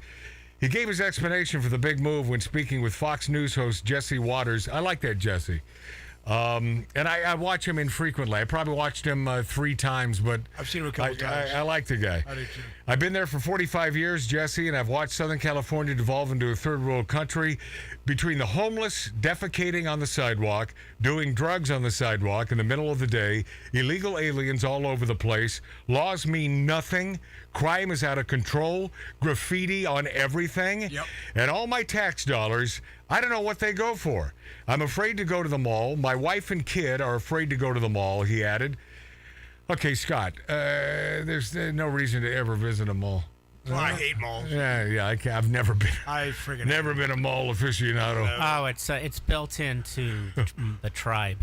What? Oh boy, here we go. Jews? Here we go. He's bringing. This is a religion Jew into it. thing? Yeah, it's called schmine. Okay. And that's window shopping.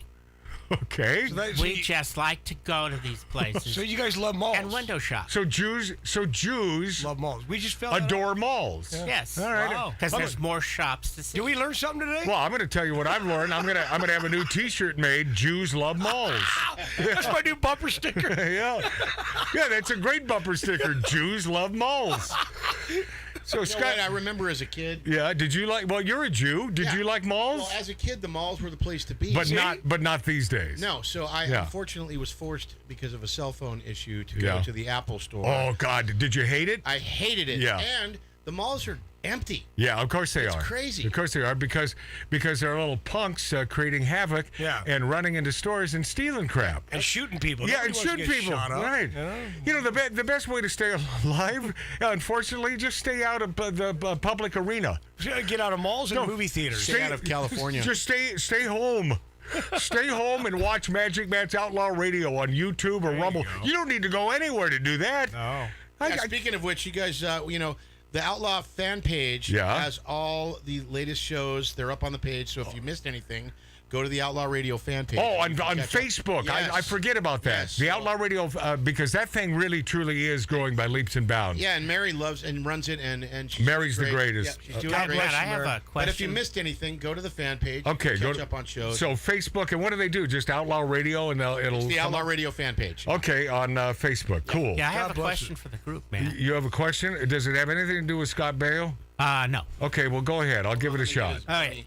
Has anyone in the group noticed that if you try to When you're bring talking up, about the group, you're talking about the Demons of Decadence, including but not limited to my brother Mark, Tattoo Dave, you, and of course our military man. Hoorah! Have you ever Our noticed man Billy Dilly. Let me just finish a sentence. It's a tough. Yeah, Mark, go ahead. Have you noticed Should be if the you try to disruptors go of to a decadence. conservative website, Yeah. it's like pulling teeth to get the website to stay up? This has been going on for about a year now. When I visit conservative websites to check content and so on, about 10 seconds in, it then goes away and says, "Oops." Yep. Wait, you found that I've too, gone Mark? through that. I've been I've been physically watching stuff. Yeah. And all of a sudden it Oops. just disappears. If it's conservative, because I have a feeling it's got to be my web browser, my search engine. Oh no, Google is all lefty, So lefty. this is all analytics they build into this. Yeah. Because do you understand? We're not making this up when we say the left is anything but about free speech. They're America. just the opposite.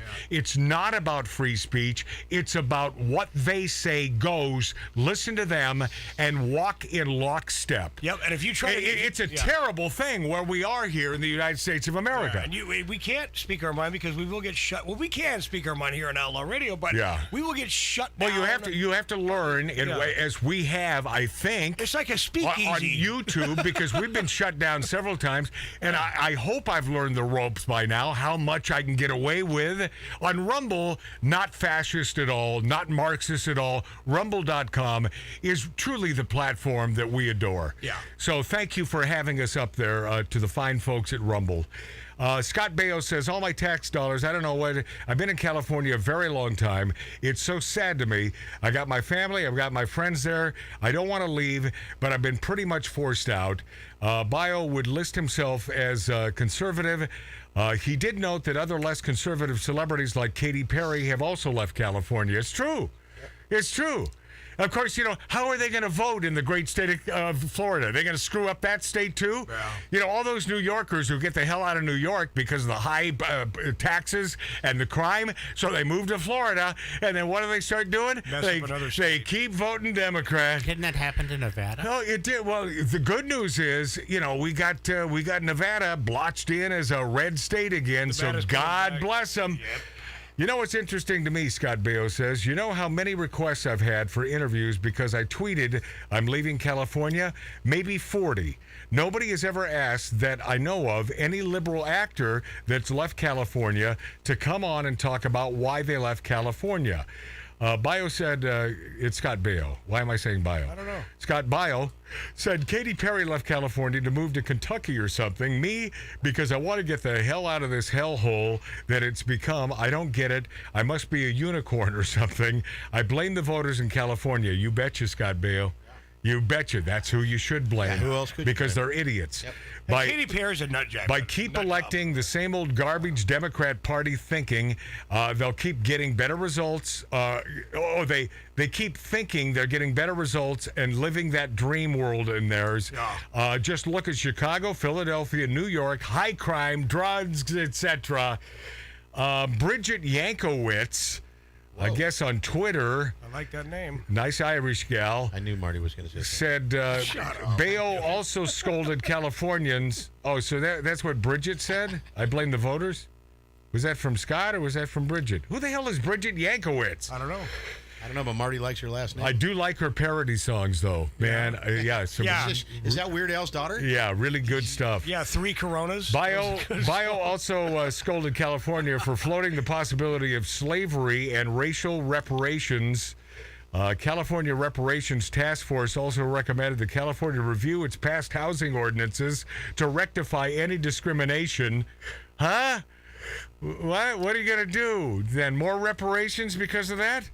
Despite initially opposing reparations, California Governor Gavin Newsom eventually caved and backed the proposal. Yes. Of course. Well, I heard that this week. Hey, man, if it's the wrong thing to do, we are on the positive tip here in California. Do it. If it's a bad thing to do, we will be out there first and forefront. Sound of Freedom star Jim Caviezel blasts news media for spreading lies. You don't have the power you used to. My buddy Cyrus Narasta, and good friend of Magic Matt's Outlaw Radio, introduced me to Jim years ago. What a good man. First of all, what a tremendous actor, this Jim Caviezel. And he's in a new movie, and he's had enough. He's had enough of the mainstream news media lying to the American public, citing the Russiagate hoax, the media's coverage of Hunter Biden's laptop, 2 examples of media malpractice. 100% true, Jim. In a recent interview to promote Sound of Freedom, Jim Caviezel says the news media have lost the trust of the American people. Well, at least 50% of us. I don't know. I would think the stats would be 60% at least. Hunter Biden laptop, 2 years. You told us it's not true. Okay, I believe you. You're the media, But then it's true, Caviezel said. Then for 7 years, we learned that Donald Trump is a Russian spy, he added. Then the Durham report drops, and he's not a Russian spy. That's 80% in the last 7 years that you've told us is all false. So the public is going, no, you don't have the power you used to. Sound of Freedom, this new Jim Caviezel movie, was the #1 grossing movie on its opening day, July 4th, surpassing Disney's Indiana Jones and the Dial of Destiny while playing on far fewer screens. Nice. Doesn't that tell you a little something about maybe, just maybe, we're heading in the right direction? Yep. Sound of Freedom grossed $14.2 million on 2,634 screens on July 4th for a strong per-screen average of $5,407. Meanwhile, Indy 5 mustered $11.7 million on 4,600 screens for that day, notching a per-screen average of $2,500. So this Jim Caviezel, who does great work, and I haven't seen this movie yet, but I will. Sound of Freedom, I got a feeling, is a really good... It's based on the life and career of this dude, Tim Ballard. And it stars Jim as Homeland Security agent who quits his job in order to bring child traffickers to justice.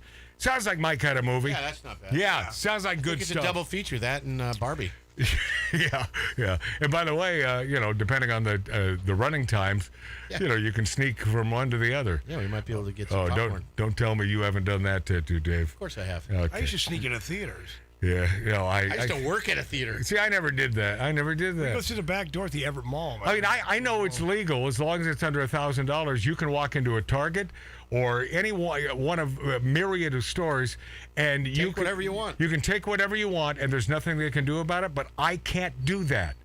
Even though I thought about it yesterday or the day before when I was looking at razor blades in my local Vons, because I needed razor blades. Really expensive. And they're so friggin' expensive. Just walk out and with so I'm looking at them, I'm thinking, well, what are they gonna do? This is $20. Not even close to 1,000. Yeah. Why don't I just, and I won't pocket it, I'll just walk out with it. Well, the thing is, those and I'll say, what are you going to do? Well, because I'm a middle-aged white guy, I bet I'm going to the big house. Well, right? Matt, the sensors they put in these, razor, whatever, those sensors. Oh, I want the sensors to go off. Beep. No, but they beep when you walk out. Normally they come and they go, oh, go ahead, don't worry about it, because they don't even look at that anymore. Yeah. Take the sensors out. Yeah. Or what would stop me? Oh, I just came up with this. This could be a brilliant idea. And I don't want to give you the wrong impression that, that you're a criminal? Yeah, that I'm a criminal, and I'm not. Just the opposite. But what would stop you from... You might be a schemer. Picking up one of those watermelons, which are usually outside the store, Sure. On sale. Yeah. So you bring it in, and then you cut a little hole in it, and you stick the razors in the melon. Oh, my. Right? That's a perfect... Huh? It's kind of perfect. Yeah, that sounds a little bit... but you can get some other stuff, too. What else could you secrete in the watermelon? Vodka. No. Dump the whole bottle. Dump it in there. Yeah, hold on. Yeah, why not? We got watermelon balls. Dump an entire 175 in that friggin' watermelon, so you get the cost of the melon, but you get a whole big old thing of vodka. It's like, here, I'm just buying one watermelon. Don't pay attention. Yeah, just one. I think you're onto something, Dave. Have you ever seen that? You cut a hole in the watermelon and you put the vodka. Oh yeah, of course. But I never, save the piece you cut out. Yeah, but I never thought about doing it in a grocery store. Right. No, that's the key.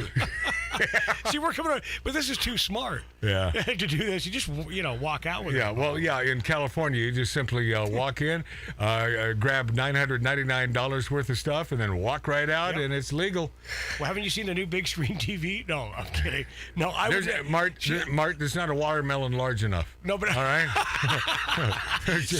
Yeah. But I'm like you, man. I could never ever. He just insulted you, Matt. No, but I could never ever do that. No, I can't steal. I can't steal. I mean, even with my daughter, when even as needs the karma. Who needs the bad? No. Even as a kid, I couldn't steal a candy bar. Our former producer, Lori Downey Jr., I think she said she did that once. Yeah. And I think she felt bad about it and brought it back. And again, I believe that. I believe sort of. Well, I walked out of a drugstore one time with my daughter. My daughter's like 5 years old. Yeah. And and you forgot that you had something, I had right? something that I didn't pay for. She goes, Dad, I don't think you... She brought it up. I don't think you paid for That's that. That's nice. So I walked back. I said, Jackie, I'm going to walk. She goes, good. That's the right thing to do. And I did. I walked in. I said, hey, man, I didn't... If you can just teach her about Trudeau. Trudeau, yeah. Sound of Freedom beats Disney's Indiana Jones, man. I love this so much. The #1 grossing movie, July 4th. I think that is beautiful news. You mean news. Independence Day? No. And Jim Caviezel, he deserves every good thing in his life because that is a good man. Unlike really, really good man. Ben and Jerry. Unlike Ben and Jerry. Unlike Justin Trudeau.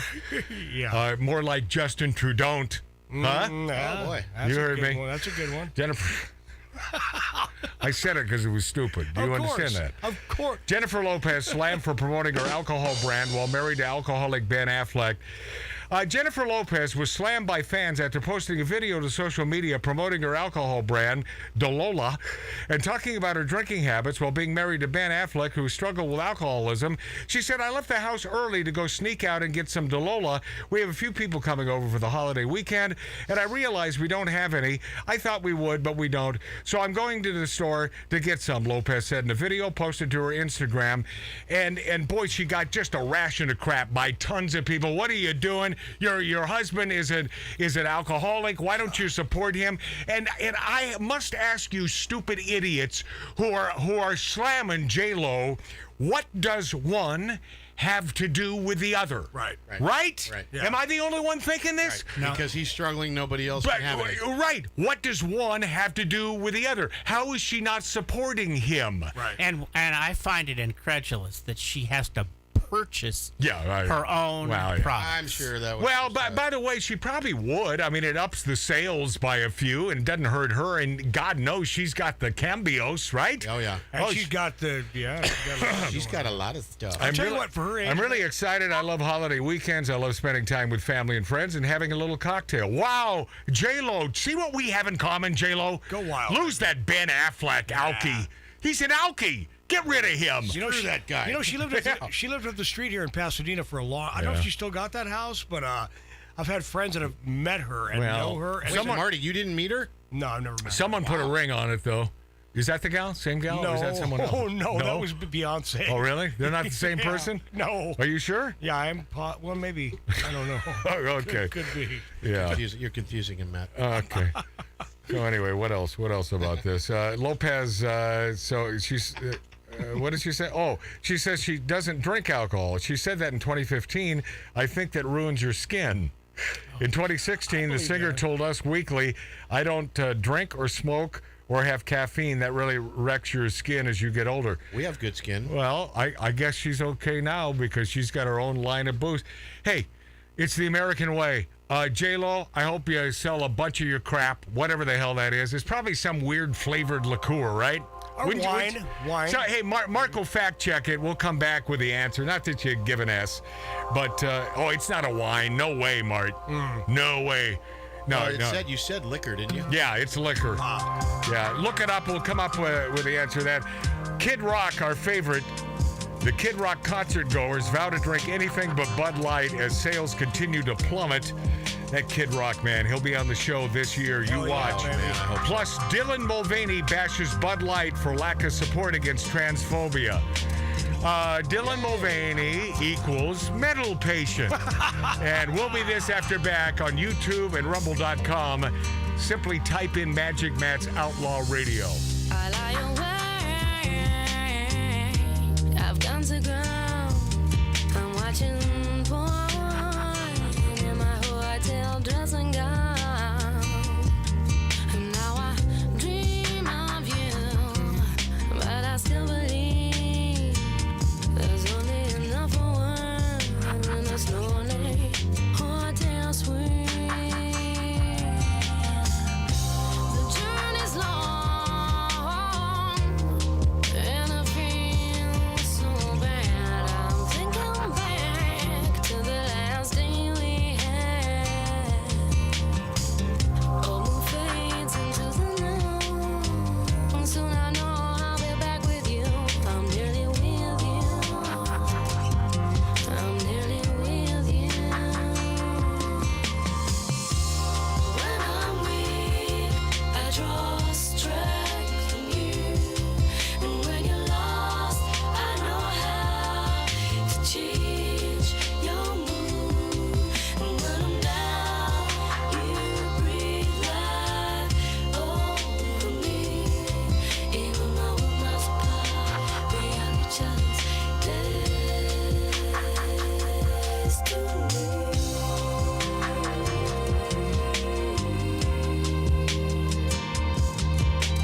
Outlaw Laboratories. With over 200 research workers, academic staff, and PhD students worked around the clock 7 days a week for 9 years. And today, we deliver broadcasting from atomic scale components, 21st century technology, talk, stars, and subliminal messaging.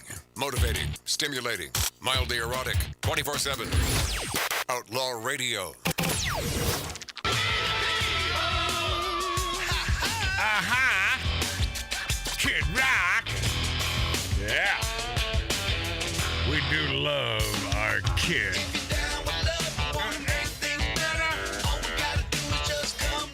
Uh-huh. Promised land. Oh, yeah. Uh-huh. It's called We the People. We the People. That's what our forefathers envisioned. So we wouldn't be controlled by government. We are supposed to control our government. That's the way this works. That's different than England. That's why we did our own thing. And you see what's going on? Just the opposite, man. Just the opposite from the White House. Yeah, but we don't wear wigs. Oh, we got to get that decrepit old bastard out of that Oval Office, man. Kid Rock. Hit me now. Love that guy. Yeah, man. His aficionados, his concert goers, vow to drink anything but Bud Light, and sales continue to plummet. Good. Attendees at a recent Kid Rock concert in Nashville declared their independence from Bud Light. Nashville is the town where who is the biggest country star of all time? Garth Brooks. Yes. Where he has his own club, and he vowed to sell all the Bud Light you want to drink. Yeah. Blame it on my roots. Yeah. Showed up in boots. Right there in Nashville, man.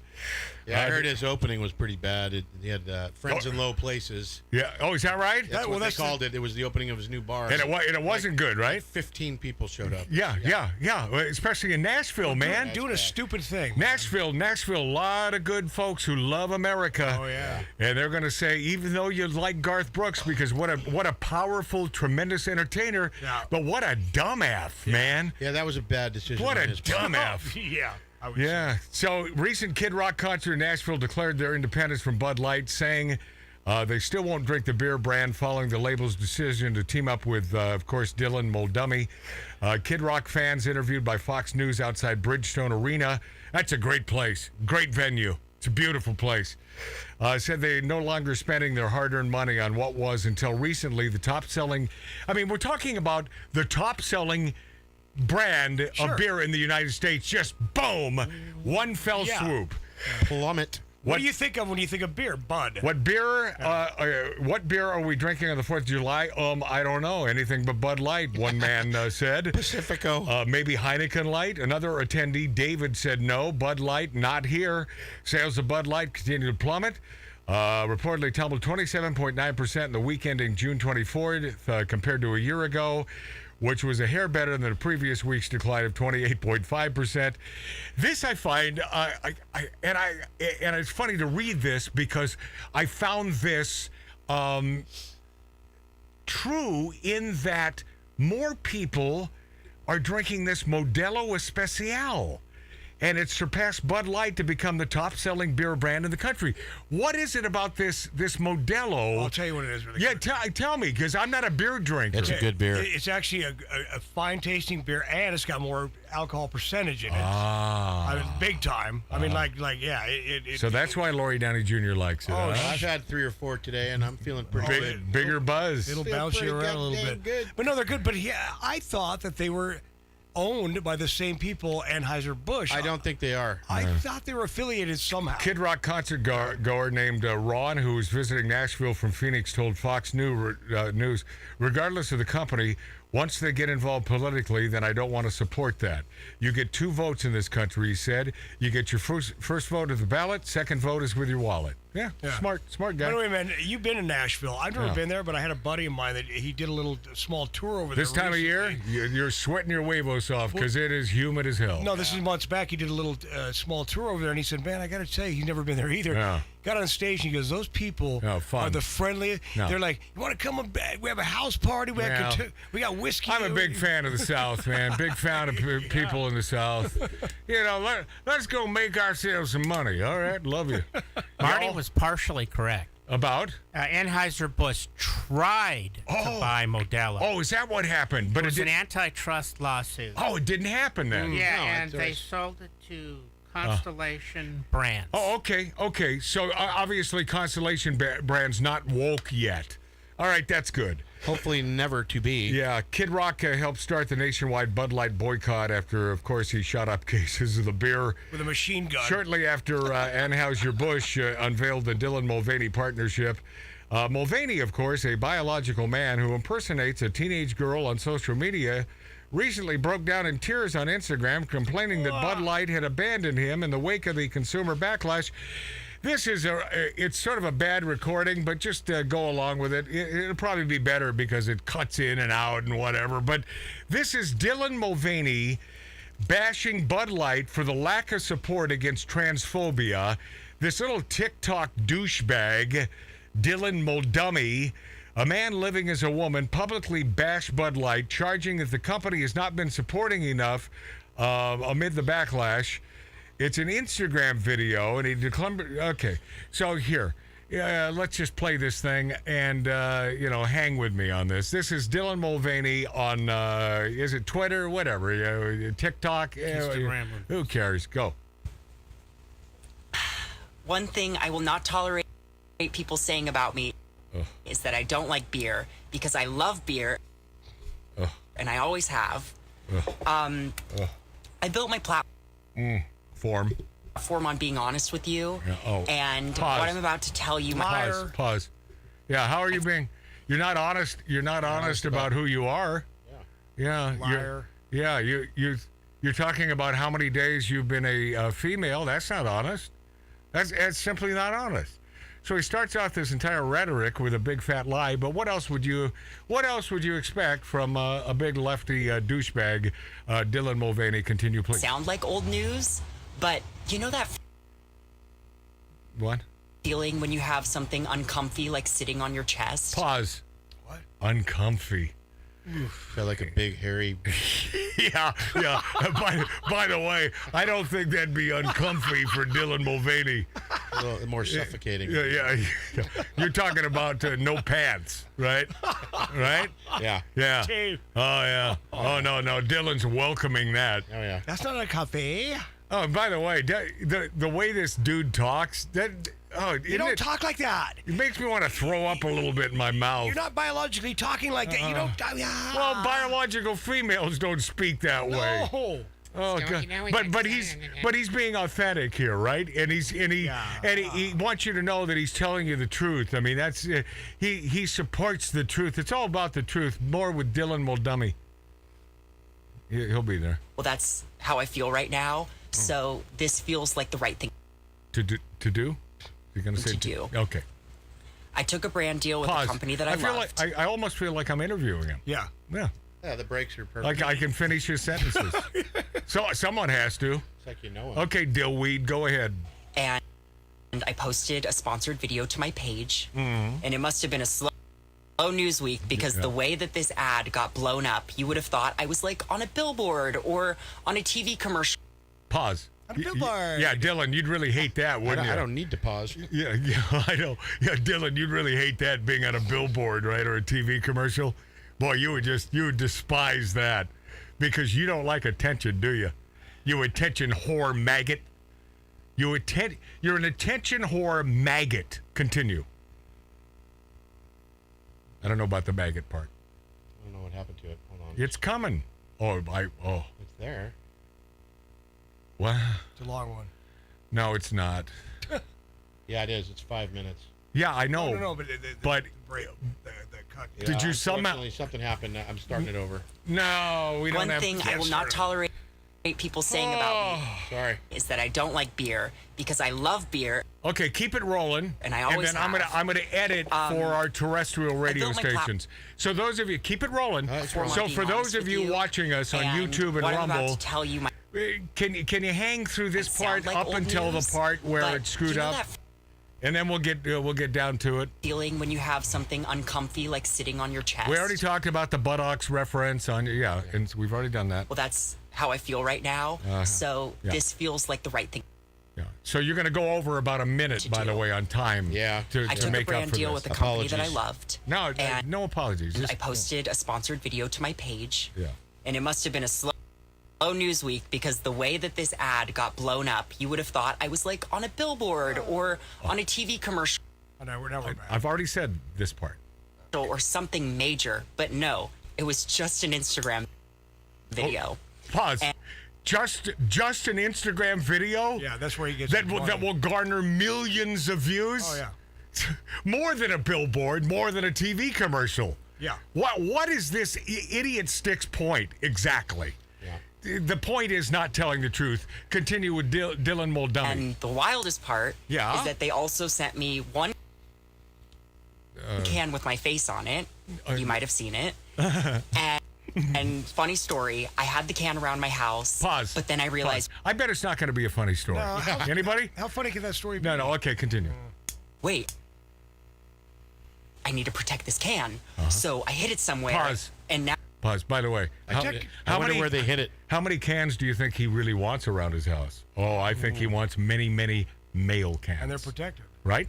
Oh, yeah. I wonder where he hid it. Oh, no. Dave, who's he protecting the can from? Can you imagine the scent wafting around that abode? Oh, no. Whew, my God. Man. Continue. Now I please. can't find it because I hid it so well. But when I do find it, I feel like it needs to go Where? in a museum, preferably behind bulletproof glass. Museum. And you might be thinking, Dylan, why bring it up now? No, wasn't thinking that. Really? I'm bringing it up because You're an what idiot? transpired from that video You're a dip-ass? was more bullying and transphobia than I could have ever imagined. Okay. Yeah. And I should have made this video months ago, but I didn't. You put yourself out there, And I was a-hole. scared, and I was scared of more backlash, and I felt personally guilty for what transpired. So I patiently waited for things to get better. Did but you? Did surprise, they haven't really. Yes. And I was waiting for the brand to reach out to me, but they never did. Wow. And for months now, I've been scared to leave my house. I have been ridiculed in public. I've been followed. Wah. And I have felt a loneliness that I wouldn't wish on anyone. Pause. Oh, no. Am I wrong when I call him a liar? No. I'm not, right? 100%. 100%. You think he feels lonely? Lying piece of crap. You think he feels lonely? And he's afraid to leave his house. Shut up, you douche. You attention whore douche. Idiot. Continue, please. I'm not telling you this because I want your pity. Pause. I am telling you. Pause. Yes, you do. Yeah. Of course you're telling That's why why you're doing it. That's why you're telling us this. You want our pity. A-hole. Oh, man. Dylan Mulvaney. But he's not a dummy. I'm certain he's a dummy. No, he's capitalized on this and probably making a gazillion dollars. Yeah, but his capitalization is over. Continue. This because if this is my experience from a very privileged perspective, know that it is much, much worse for other trans people.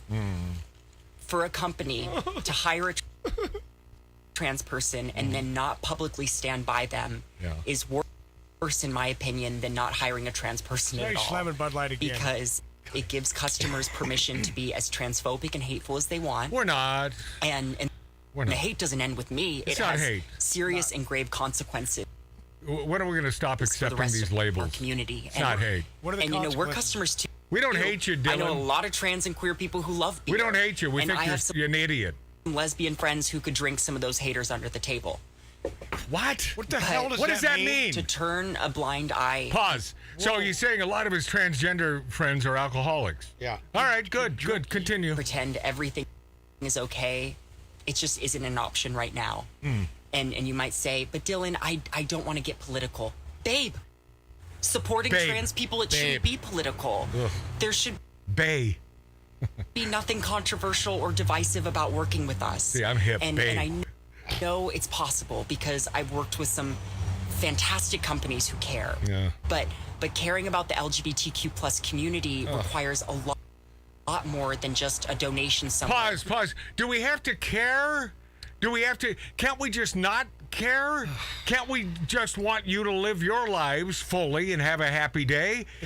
But do we have to go out of our way to care about you? So disgusting. I don't understand that. It's just... No, he's a attention whore maggot. Continue. And by the way, he loved Bud Light when they hired him. You bet he did. Go. During Pride Month.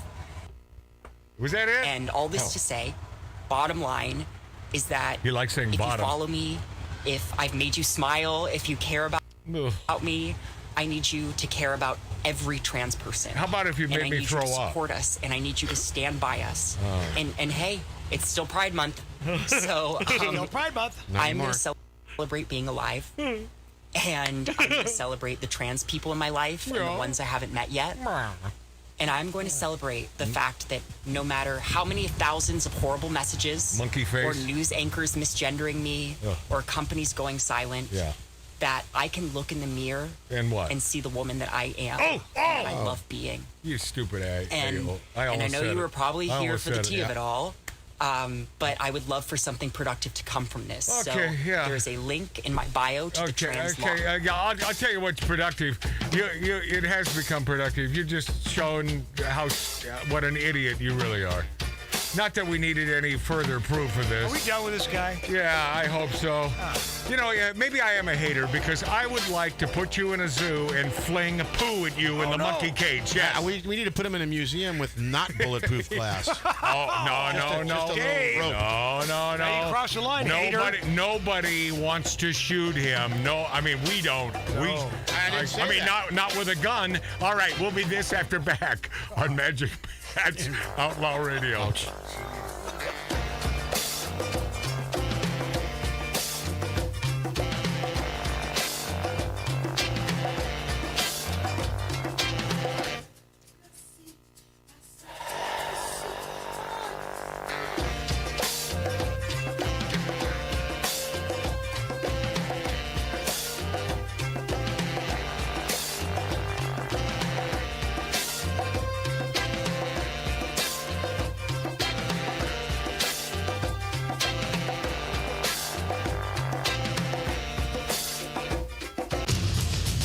Now we return to Outlaw Radio's Demons of Decadence.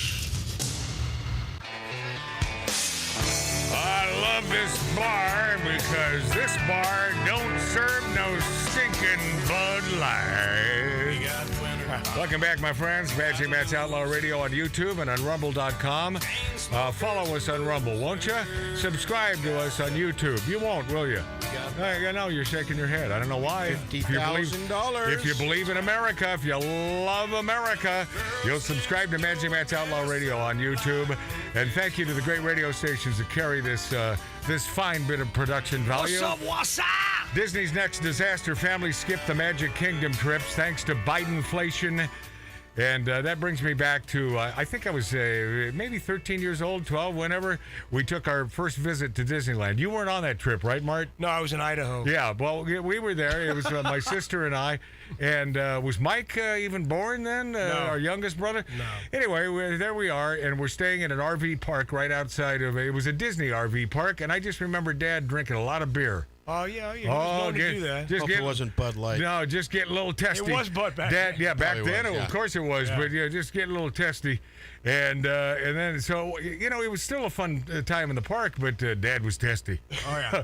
And by the way, Dad never hit any of us or any of that, but he just get a little testy. What, do you blame him? He had to deal with Mom all the time. So, I mean, come on. Yeah, a little testy. That's a tough thing. But yeah, Disney, because I think the price for one person for admission to any one of the kingdoms, including Florida or the one here in Anaheim, I believe it is now $20,000 a person. Yes. So this Bidenflation. That doesn't include parking. No parking, and the food, you got to cough that money up to yourself. Hey, Adele says, I effing dare you to throw objects on stage during a performance.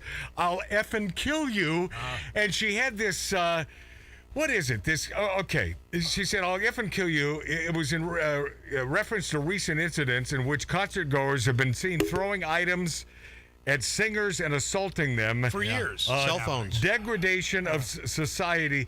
See, this is the degradation of society. There is no right. There is no wrong. It's a total lack of decorum.